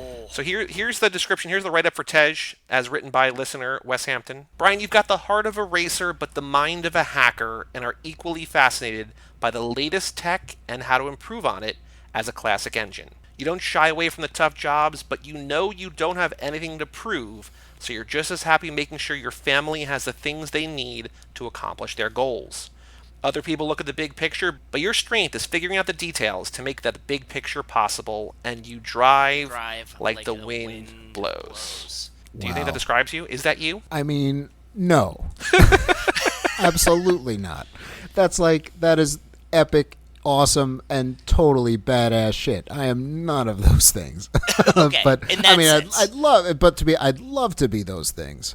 We've talked about my driving skill. You know, I'll say, if there's even a chance that means I might end up with Natalie Emmanuel, then that's cool. Yeah, and I also not love bad. Tej. And of all the characters that are there, it's like, I'd say that's accurate. If I can't be Helen Mirren, You can't. which Not in probably this quiz, wouldn't.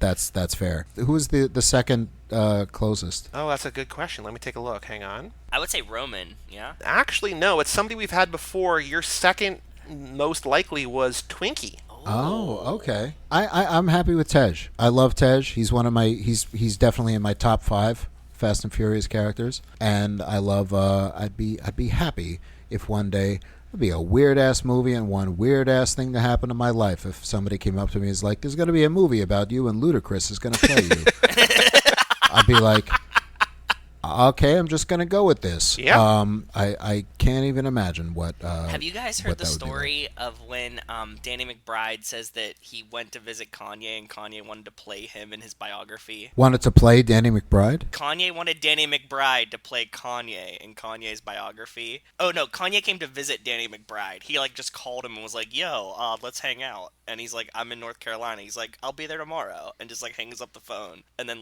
pitches that he wants Danny McBride to play him. And I was like, that's just incredible. And when you said if Ludacris is playing you in a movie, that's what I was thinking. Danny McBride playing Kanye in a movie. I mean, if Ludacris is playing me in a movie, then it's like apocalypse is truly nigh. But for some reason, if anyone is ever going to play Kanye, for some reason, Danny McBride kind of works.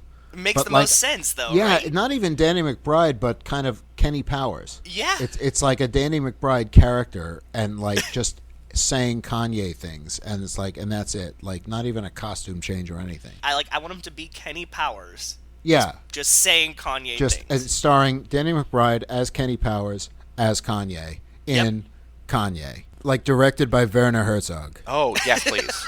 Now, if in this story of your life, Ludacris plays you, who's playing Chris Malika? Oh, Tyrese. Okay, I love it. Oh, Yeah. that was such Yeah, a shot I'm- in a yeah, weird, in a backhanded way. Absolutely. And it's completely intentional. Perfect. I'd love it in real life if Chris and I, if he was Hobbs and I was Shaw, no. It's like neither one of us is on that level, and neither one of us are on the Tyrese Ludacris level either. We're just Hey, man. You never know. You got to know your role. Just like when we went on the Rocky Maivia picture show, know your role, that category. It's like, it's not a bad thing. Just know your role. It's true. You have It's a part like, to play. He's the hero, and every hero needs an asshole, so I'm proud to be his asshole. And every Valkyrie needs a cab driver, and you're Exactly. that cab There you driver. go. True. There you go. Bring her in. Bring her in. She'd be great in I this love it. franchise. She would be. Bring everybody in. 2 more games. First up, this ain't no 10-second race, a.k.a. Boy Do We have a podcast for you. So now, Brian, the goal of this game is to go on twitter.com, what has been referred to by Wells Lamont as the Bird app, which is a very strange place to be right now. I mean, a very eye-opening place. Oh, yeah. So please go on twitter.com and find any tweet that you think someone has sent that they would appreciate this podcast, and then DM it to @TooFastTooForever, and I will respond from our account and say, boy, do we have a podcast for you, hashtag Fast and Furious, hashtag 2F2F, and link to our show page. Okay, so find someone that I follow. It could be somebody you follow. It could be any tweet on Twitter. Basically, someone in this crazy time. I mean, everything on there is activism, but there's still some people out there, I'm sure, who are tweeting about the Fast and the Furious. So, Joe, I'm going to not retweet because I don't want to add to the noise, but I'm still going to like the fine. tweet and reply to the tweet. So, Brian, find any tweet from anyone that you think we could reply I got to. one. So, but first, before we do the new ones, I'm going to review last week. So, last episode. Go ahead. Furious 7, we had Jeff Legaspi on. I found Cinders23 at Cinders23 quote tweeting from Fox 6 News, where they said that the drive-in season begins this Friday night with Onward and Fast and Furious Hobbs and Shaw. Cinder said, at The Rock, see you at the drive-in Friday night, inaugural movie Fast and Furious Hobbs and Shaw, smile emoji, clapping emoji, heart emoji, hashtag Franklin, Wisconsin, hashtag yay, boy do we have a podcast for you. Of course not. Cinders was never going to like that tweet. It went swing and a miss. Joe, you found Miles at Master Shake 6789. Fast and Furious movies and Step Up movies are the defining guilty pleasure films. Like, technically they're ass, but they're just so fun that they can't suck. Boy do we have a podcast for you. Nope. Jeff found Scarface at its fusing Kobo something. Tokyo Drift is the best Fast and Furious film they ever made. Boy, do we have a podcast for you. Nothing. 0-for-3. So now the other thing to keep in mind, Brian, here is that this game is wildly difficult. We were on a little bit of a run for a little bit where we were getting points, but basically a like is worth a point, a retweet is 2, a reply is 5, and if they listen and email the show, it's essentially like an automatic win, but you get 10 points. So, but in the history of us doing this like 50 times, Joe and I have a combined like 50 points. Like, it is not combined. It's not. I very think this is how I think I was a part of this game once. I think you guys. This is how I first became aware of you. Really? Okay. I think that's how we engaged first on Twitter. Maybe I'm not sure. Because I know that we found Chris Malika that way, because I was just sitting in a movie theater waiting for whatever to start, and I saw him tweeting about, like, who's the first Brian you think of? And he said Brian O'Connor, and I was just like, oh, this guy gets it. And so I tweeted at him, and then we invited He said him on. that. He said that. He didn't say you. I'm sorry. Oh, that piece of shit. He's gonna get it. I see. I want to win the game, but there's someone here. There's a tweet here that's just too good. Yeah, just please DM it to us, and then if you want to read it out loud, Joe. In the meantime, I do want to point Yeah. out that I don't know why, other than just it's a bot, but it's so fitting. I don't know if you saw this, but Ryan Gosling Daily Page followed us on Twitter, which I don't think they have any they idea know. that we had a whole. They know. They must know. That we had a Ryan whole Gosling podcast, Daily too. Page. This is just. It's You wanna not go going to first? win. Go ahead. It's not. I got It's not his. going to win any points. But I can't not do it because this person following up, getting this response from you is too funny to me. Should I read her tweet? But you could, Yes, so yeah, please. there's actually 2 people here that, either one of them, if they like it or retweet it, it could count. But yeah, if you want to see the original tweet and then the response, if you want to read both, that'd be great. Somebody tweeted, "What is one of the least mainstream things about you? I have never seen a Harry Potter or Fast and the Furious movie. Somebody responded to them, I haven't seen the Fast and the Furious movies either, or The Walking Dead.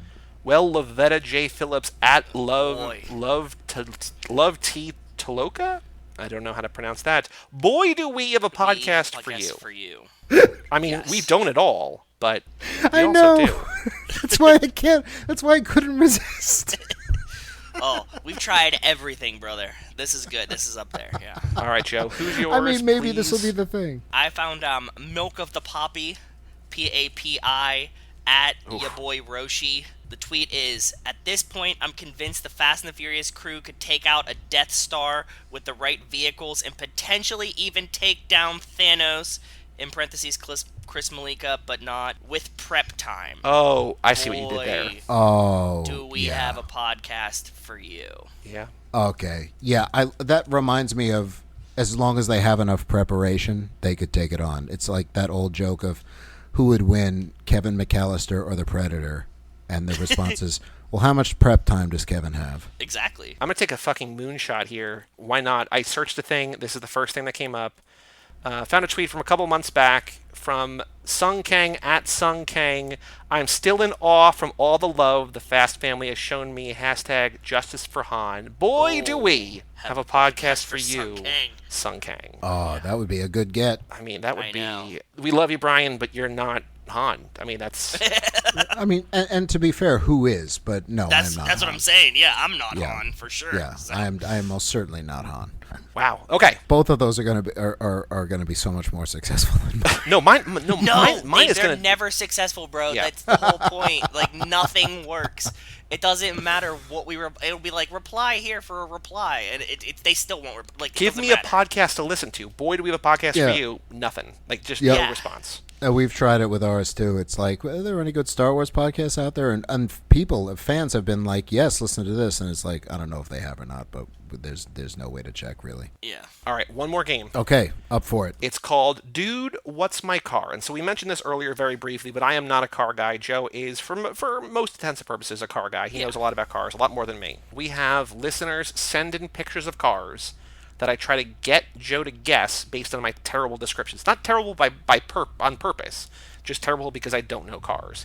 So you have a choice now, Brian. Do you want to help me give clues, or do you want to help Joe guess the car based on my clues? I want to help give the clues. Okay, so I'm going to forward you an email right now. And Joe, I'm going to say here while Brian's waiting for the email, I think you could Kobe this and get it from the jump. Just Babe Ruth it? Just point? I don't know at what point you can, but it's not out of the realm of possibility. That's a good sign. So that means you know what the car is. You didn't have to Google what it was. Oh yeah, like this is... Iconic might be the wrong word. It might be more Iconic. iconic in the Brian Rodriguez sense where everything's iconic, but like it's still a noteworthy thing, right? Okay. It's from Hector. I don't know that the subject line gives any hint, but it's called Dorito Car Pick. Dorito car pick. I don't know why. Okay. He says, hello, Joey's. Here's a car pick of a special car with a special engine. And then at the very bottom, he says, this car is one of my dream cars.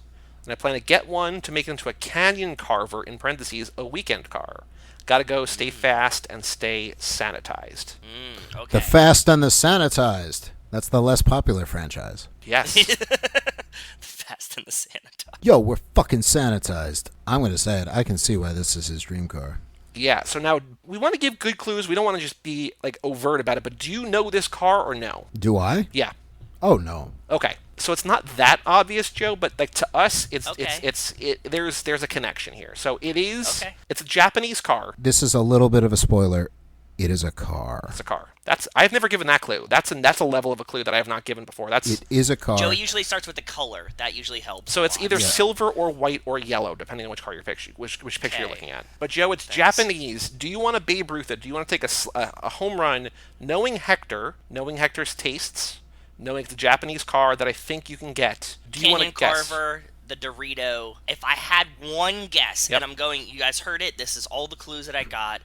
It'll be a Mazda RX-7. FD Spirit R. Mazda RX-7 FD Spirit How? R. How good was that? Did you How? hear this? Brian, did you hear that? Can How? you testify that there was no clues involved in that? I'm sorry, but how the fuck did you just do that? In this franchise, the Japanese car is the RX-7. No, Right. there's the Skyline too, bro. But I was like, oh, you're never even gonna get Mazda, and you had the exact model with the fucking letters and the number. How did you do that? I just took an educated guess. But how did you Canyon even know Carver. that the RX-7 was a thing? That's a thing? That's just a thing. That's a thing that people know. Oh It my is. God, I am blown away. Oh my God. Good, I'm glad. See, listen, guys, that was real. His reaction is real. I definitely Fucking Babe Ruth it. Joey called it. I got it. Well done. I mean, I have to respect. I know nothing about cars or whatever, but oh my God, even that was impressive. That is something else, man. You should listen to some of the other episodes where it's like a Chevy Malibu, and I spend 45 minutes trying to guess Malibu. Where I'm literally like, hey, Joe, it's also a type of rum. You're like, I don't know. Yeah, place it's like in the California. Chevrolet Bacardi. That's a famous thing, right? Oh my! I'm just that was impressive. That was impressive. Damn, Oh my I'm God. good. I I'm thought glad you that could I got, do I'm it. glad that I I'm got glad that that you one. did. I'm glad. Like, I feel a little validated that I knew that you could do it. I feel a little robbed because I was planning some hilarious clues. Well, but why don't you apparently- describe it, Joe? I just forwarded you the email if you take a look at it. But Brian, how would you describe this car if you had to give if you didn't know what you don't know what an RX-7 is. If you had to Yeah. describe it, how would you describe this car? Sleek, crisp. Sleek. Okay. It can light a candle in the darkness, but sometimes it likes them to be a surprise. Windshield. Angled lights, wheels, slightly at a turn. Spokes? Oh yes, it has them. Doors? You betcha. I mean, obviously an RX-7. You got it. See? And it has an Xbox in it. The main clue that you guys didn't get, he said it has a special engine, right? And the RX-7 has a yeah. rotary engine. Oh, okay. So that's how the special engine part gave me a huge hint. But does it have a popcorn machine in it? Hopefully. Has Exhibit gotten his hands Pimp on that? What if this Exhibit ride. is the big bad? The car? Yeah, no, Exhibit is the big bad of Fast and the Oh. Furious. Oh. Pimped the And he ride. pimps all And their the whole rides. thing is they have to go back in time to stop production of Pimp My Ride because all of those cars have broken down, and it's Exhibit's the big bad.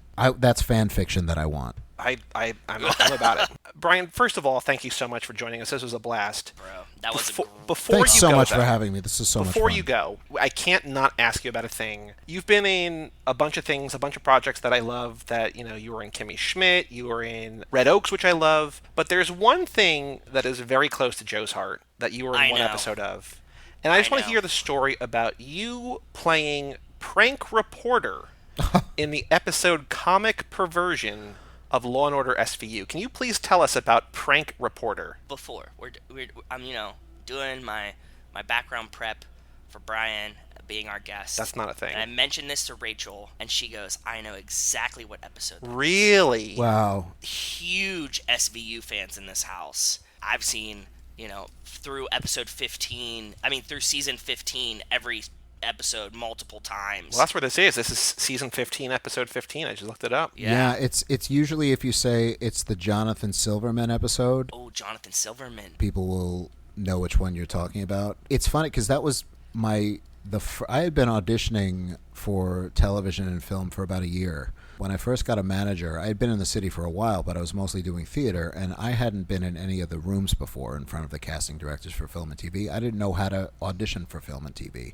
It's a completely different thing. And so it took me a while to kind of get my face out there and to learn what the hell I was doing and anything else. And I had auditioned for them before for Law and Order, but it was a completely different part. And then Were you FedEx guy that knows too much? Loaded no, boxes? it was like no, it was kind of I forget honestly because you on purpose. I go in and then I leave and I try and forget as much as possible because I don't want to get my hopes up. Because Fair, the minute I go in and I'm like I feel really good about that, especially if it's a show I'm a fan of, because that's happened a couple times and I've been like, wow, I would love to be on this show, and I'd be like, I feel like I'm really perfect for this show, and that happens like sometimes. It's Boardwalk Empire became my white whale because I was already a big fan of that show, and I kept being called in for it, and they kept saying, it's like, you're right for this show, you're not right for this part. Right at the end, I got in there in the series finale, screaming two lines at Al Capone, That's and awesome, in a gigantic crowd scene or whatever else, and pretty much was glared at by Stephen Graham all day. But that's another story. But it's like, and I'm like, okay, that was like multiple tries. It's like finally got there, and it ended up like in the finale of the entire series. Amazing. But anyway, but with that was the first one that I'd ever booked. That was, I remember, it was just one line. It's obvious, and it's one that I am endlessly ribbed about. And I try, you try very much not to have a big head. Not that I have any reason to have a big head, but anytime someone asks me, it's like, oh, I saw you on this show or something else, and there's a select group of people that if they're around, they'll be like, oh, ask him what his first job was. Ask him what his first thing was. And I'm like, who's on SVU? And they're like, wow. It's like, yeah, what did you say? What was your line? It's like, all right. It's like, and my father always calls it my pretzels are making me thirsty moment. Yeah. Because the line is, what about gang rape? That's my line. That's the first not thing. Funny, but yes, that's, it's very no, funny. it's the first thing I've ever said on television. The idea is that it's like somebody. I'm next to, on the steps of the building, and it's one of those press conference scenes. They come down, and a real reporter. And the whole episode is about whether rape jokes are funny, and of course they're not. But the thing is, the Jonathan Silverman character tells rape jokes. Is he then they think he's a rapist? It's been a while since I've seen it. So a real reporter asks him, is rape funny? And he says, no, of course not. And then I'm standing there pretending to be a real reporter, but I'm actually a Baba Booey type of guy. Yeah. And so my response is, well, what about gang rape? And I said it many different ways, because we did a lot of takes of this. But there was one where the director was like, oh, just scream it. And then keep screaming at him as he's walking away. And at this point, like, I'm used to getting eye rolls and head shakes from everybody. It's like, that's just the general response to me. It's like, what the hell is going on with this person? But now I'm getting them from Jonathan Silverman and Elizabeth Marvel, like on the set of a fucking NBC show. I'm like, oh my God, it's just really everybody, isn't it? And so I'm saying, I'm like, I want to say to people, it's like, this is the script. These are in the lines. This is the lines. Yeah, like, I'm not improving here. Yeah, it's like I was improving after that. None of it's in the cut, but my little hat. You can hear like a cackle. It's like that was not scripted. But he's like, keep yelling at him as he goes up the steps. And Raul Esparza is waiting for the next part of the scene, and he couldn't stand it. It was a very cold day, and he couldn't stand it because I kept getting shot dirty looks, and they kept rolling. I'm like, I'm going to keep going until they yell cut. That's generally how I operate. And no one was telling me to stop. In fact, he said, just keep going. I'm like, okay. It just goes to, and I'm like, I can't believe this is how it was operating. And so of course they use the one where I'm screaming it and kind of laughing, cackling. And so many people will be like, why did you say it like that? I was like, we said it a lot of ways. That's the one they chose. That one. It's like I wasn't consulted. I remember in the audition, I said it a little with a smile, and I held up my hand for like a high five that nobody was giving me, and it was a whole thing. And I just riffed for like 5 minutes, and like the next day they were like, okay, yeah, pretty much you're on hold. And then the day after that is like, you got it. And it was like, wow, that this was the thing and that's just solidifies. That's like just playing assholes is something that I'll say that it's my wheelhouse. If I have a wheelhouse, it is that. You're typecast now as the yelling guy. Not always. Not always. It's like, but thankfully not with that one. But usually that's how you start, with like yelling one thing here or there. And I remember, I think it might have been my mother who was like, why did you say that? It was like, it's in the script. I was like, I didn't write it. And the thing is, it taught me bad lessons, because it taught me, it's like, okay, if I just, you can try things, and it's like, even on a set like this, it's like, I'm going to keep going until they say cut, and nobody was stopping me or telling me. And I even said, it's like, do you want me to stop? And the director was like, no, it's great, just keep doing it. I was like, okay, because everyone's giving me death looks. So I get on recently, and then that's different on something like Orange is the New Black, and that was the first time I actually had a scene that actually had was dialogue with a character, and it's short, but it was nice to and that's one where you stick to the script. Did you scream it at? Did you scream it at? The no, character? no. It was and he was a total asshole. I mean, but it was like it was in the third season where the character Morello has a series of pen pals. And I'm one of her pen pals. Yeah. Wow. And to okay. be fair, it's like they get their comeuppance on me because, like, in the next episode, they're like, "Was that the fatty?" And they say, "No, fatty was the one with Dream." I was heavy, much heavier at the time, and so I'm like Yoga Jones. And the episode I'm not even in is calling me fat. And I was like, "That's nice, thank you, Yoga Jones." It's like, you just made me feel bad. So that was completely different, and there was no improv there. But then just last summer, I did 3 days on High Fidelity for Hulu, and they had me in there, and there was a lot of improvisation going on that set. It's tightly controlled. I couldn't believe it. Like, I'm sitting there, and again, it's a thing where I'm riffing with, right there with Zoe Kravitz and other people, and nobody's stopping me. I'm just saying anything. And I said to the director at on break, I'm like, is this okay? Are you happy with it? He's like, he just looked at me and said, if I wasn't, I would tell you. I was like, okay. And there came a point where he's like, no, this is a point where you just shut up and you just respond. And I was like, okay, point taken. That's all I have to. Fair, that's all you yeah. have to say. I'm like, and I shut up and I can behave. It's like tug the leash and I'll shut the fuck up. Amazing. But until then, it's like I was like, I can't believe it. And the thing is, when that episode aired, I'm like, most of it was so much of that improv shit stayed in. It was amazing. I was like, half of this episode I'm not even supposed to be in, and you're just there. And my friend, I met him doing the show, but he was like, you shouldn't try that a lot of times. You do that, you'll get fired. It's like, that was a danger. It's like, it was a big swing and it paid off, but that was a risk. I was like, I know, but I did ask and nobody stopped me. It's like, so, I mean, okay. Yeah, and like, I did ask, like, it's not like I'm just doing this, and I'm sitting there, and I'm like, and other people are riffing off it as well, so I'm like, I'm okay. I'm like, I assume, and I just, getting away with murder left and right. Then there are other things since then where it's like, okay, this is say the lines are scripted, hit your marks, and shut the hell up kind of deal. It's always different, but it all comes back whenever anyone asks about any of this stuff, and certain people are around, they'll always be like, what about gang rape? Is gang rape funny, Brian? It was funny also when Men in Black came out. Somebody was, because of some people at Sci-Fi, they get screenings and everything, so they saw it before I did. So I was like, my one friend was like, I'll text you and tell you if you're still in it, because you have no idea if you're still in the cut. Right. All I know is I went in and did some ADR. And he's like, the official report is you have 2 lines and a grunt. He's like, I think that equates to 2.5 lines. I was like, okay. Well, I remember the grunt because that took most of the ADR to get right. It was like, and then they're like, no, more of an I'm like, And they're like, no, more of an You're just tired of it. I'm like, okay, let's do.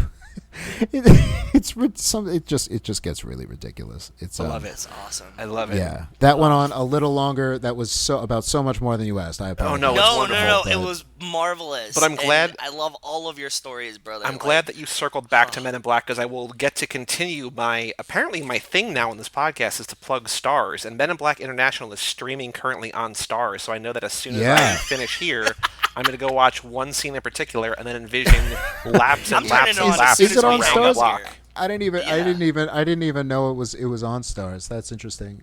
I'll say it's no secret that movie went through a lot of recutting and a lot of exhaustive reshoots. Much bigger name actors had their parts sliced in half, and I think they were like, what works? It's like Kumail Nanjiani's Little Alien really works. Okay, let's cut a lot of this stuff and just a lot more of him. But it's one of those things. It's like, I'd like to see what F. Gary Gray's original vision of that. Me too. Especially because, not to, again, pick this back up because we got to wrap this up. We were talking about when we first had the idea of Men in Black, a crossover, like, Will Smith and Tommy Lee Jones are too old for this franchise now, but, like, Chris Hemsworth and Tessa Thompson are just so cool, and they would fit in here, and I love seeing them in any movie, and everything about that, like, should have just been, like, a home run, and, like, it was just, you wonder, again, to your point, like, what F. Gary Gray wanted to put on screen, and, maybe it was going to be 2 hours of cab rides. I don't know. Who knows? I was supposed to have, soliloquies that I memorized and slaved over and would just cut, and it's so wrong. Monologues. Yeah, Just cab driver monologues. Yeah, it's like, no, but I mean, from I don't know any more than anyone else does. From what I hear, it was a lot more, which makes sense. It was a lot more about immigration and tackling, things a lot more head on than that, and it became a little safe. But ultimately, I'm just, with everything like that, I'm like, just happy to be there. Well, again, thank you so much. We're just happy that you're here with us because this was a blast, and thank you for giving us even more reason to, love Fate of the Furious than we thought we did. Yeah, I mean, and we'll see. I'll have to, the only thing is for me to do is now to watch all of them again. Yeah. Guys, this has been so much fun. Thank you so much for having me. This has been an absolute ball. Is there anywhere that you would like people to find you, projects you have done, anywhere social media, anything that you have written? Plug whatever you want to plug here. Where can people find Brian Silliman online? If you have Hulu, you can find High Fidelity. Episode 7 is currently streaming on Hulu. I'm also in episodes 2 and 8, I believe, of an ABC show called The Baker and the Beauty, which just finished. Cool. And that was on ABC, but that is available also on Hulu and probably the ABC app. Online, I'm the co-host and writer and producer, one of the producers of Jabba the Pod, podcast about Star Wars on Sci-Fi Wire. We're taking a break for this week until we to clear some room in the airwaves or whatever else, but we'll be back with that soon. And on YouTube, for Sci-Fi Wire, I host a show called Warp Factor, which is all about Star Trek. We do a different Star Trek episode every week, and it's loony and nuts and fun and everything like that. So all of that's on the Sci-Fi Wire's YouTube page, and I can be found on Twitter if you want at Brian Silliman. Very, very cool. Well, thank you again for that. And Joe, our next episode on Friday, the one we're recording next, is Smokey and the Bandit. Oh, very excited to do that.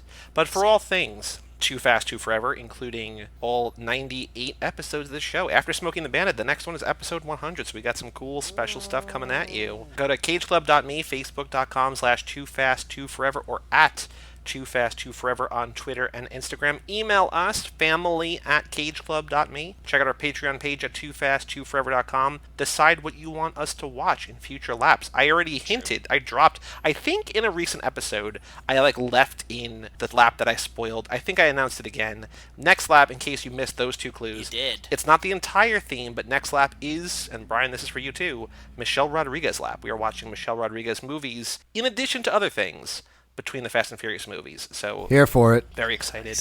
So check out toofast2forever.com to support us over there and to get picks for that lap and every other lap in the future ad infinitum as we go on for forever. Family@cageclub.me. Let us know you're out there, you're listening, you're staying safe, and you're, fighting the system. Yes, staying sanitized and staying strong. I'm Joey Lewandowski. I'm Joe too. And that was Brian Silliman. We'll see you next time right here on Too Fast, Too Forever. Peace out. Peace out. You anus piecers.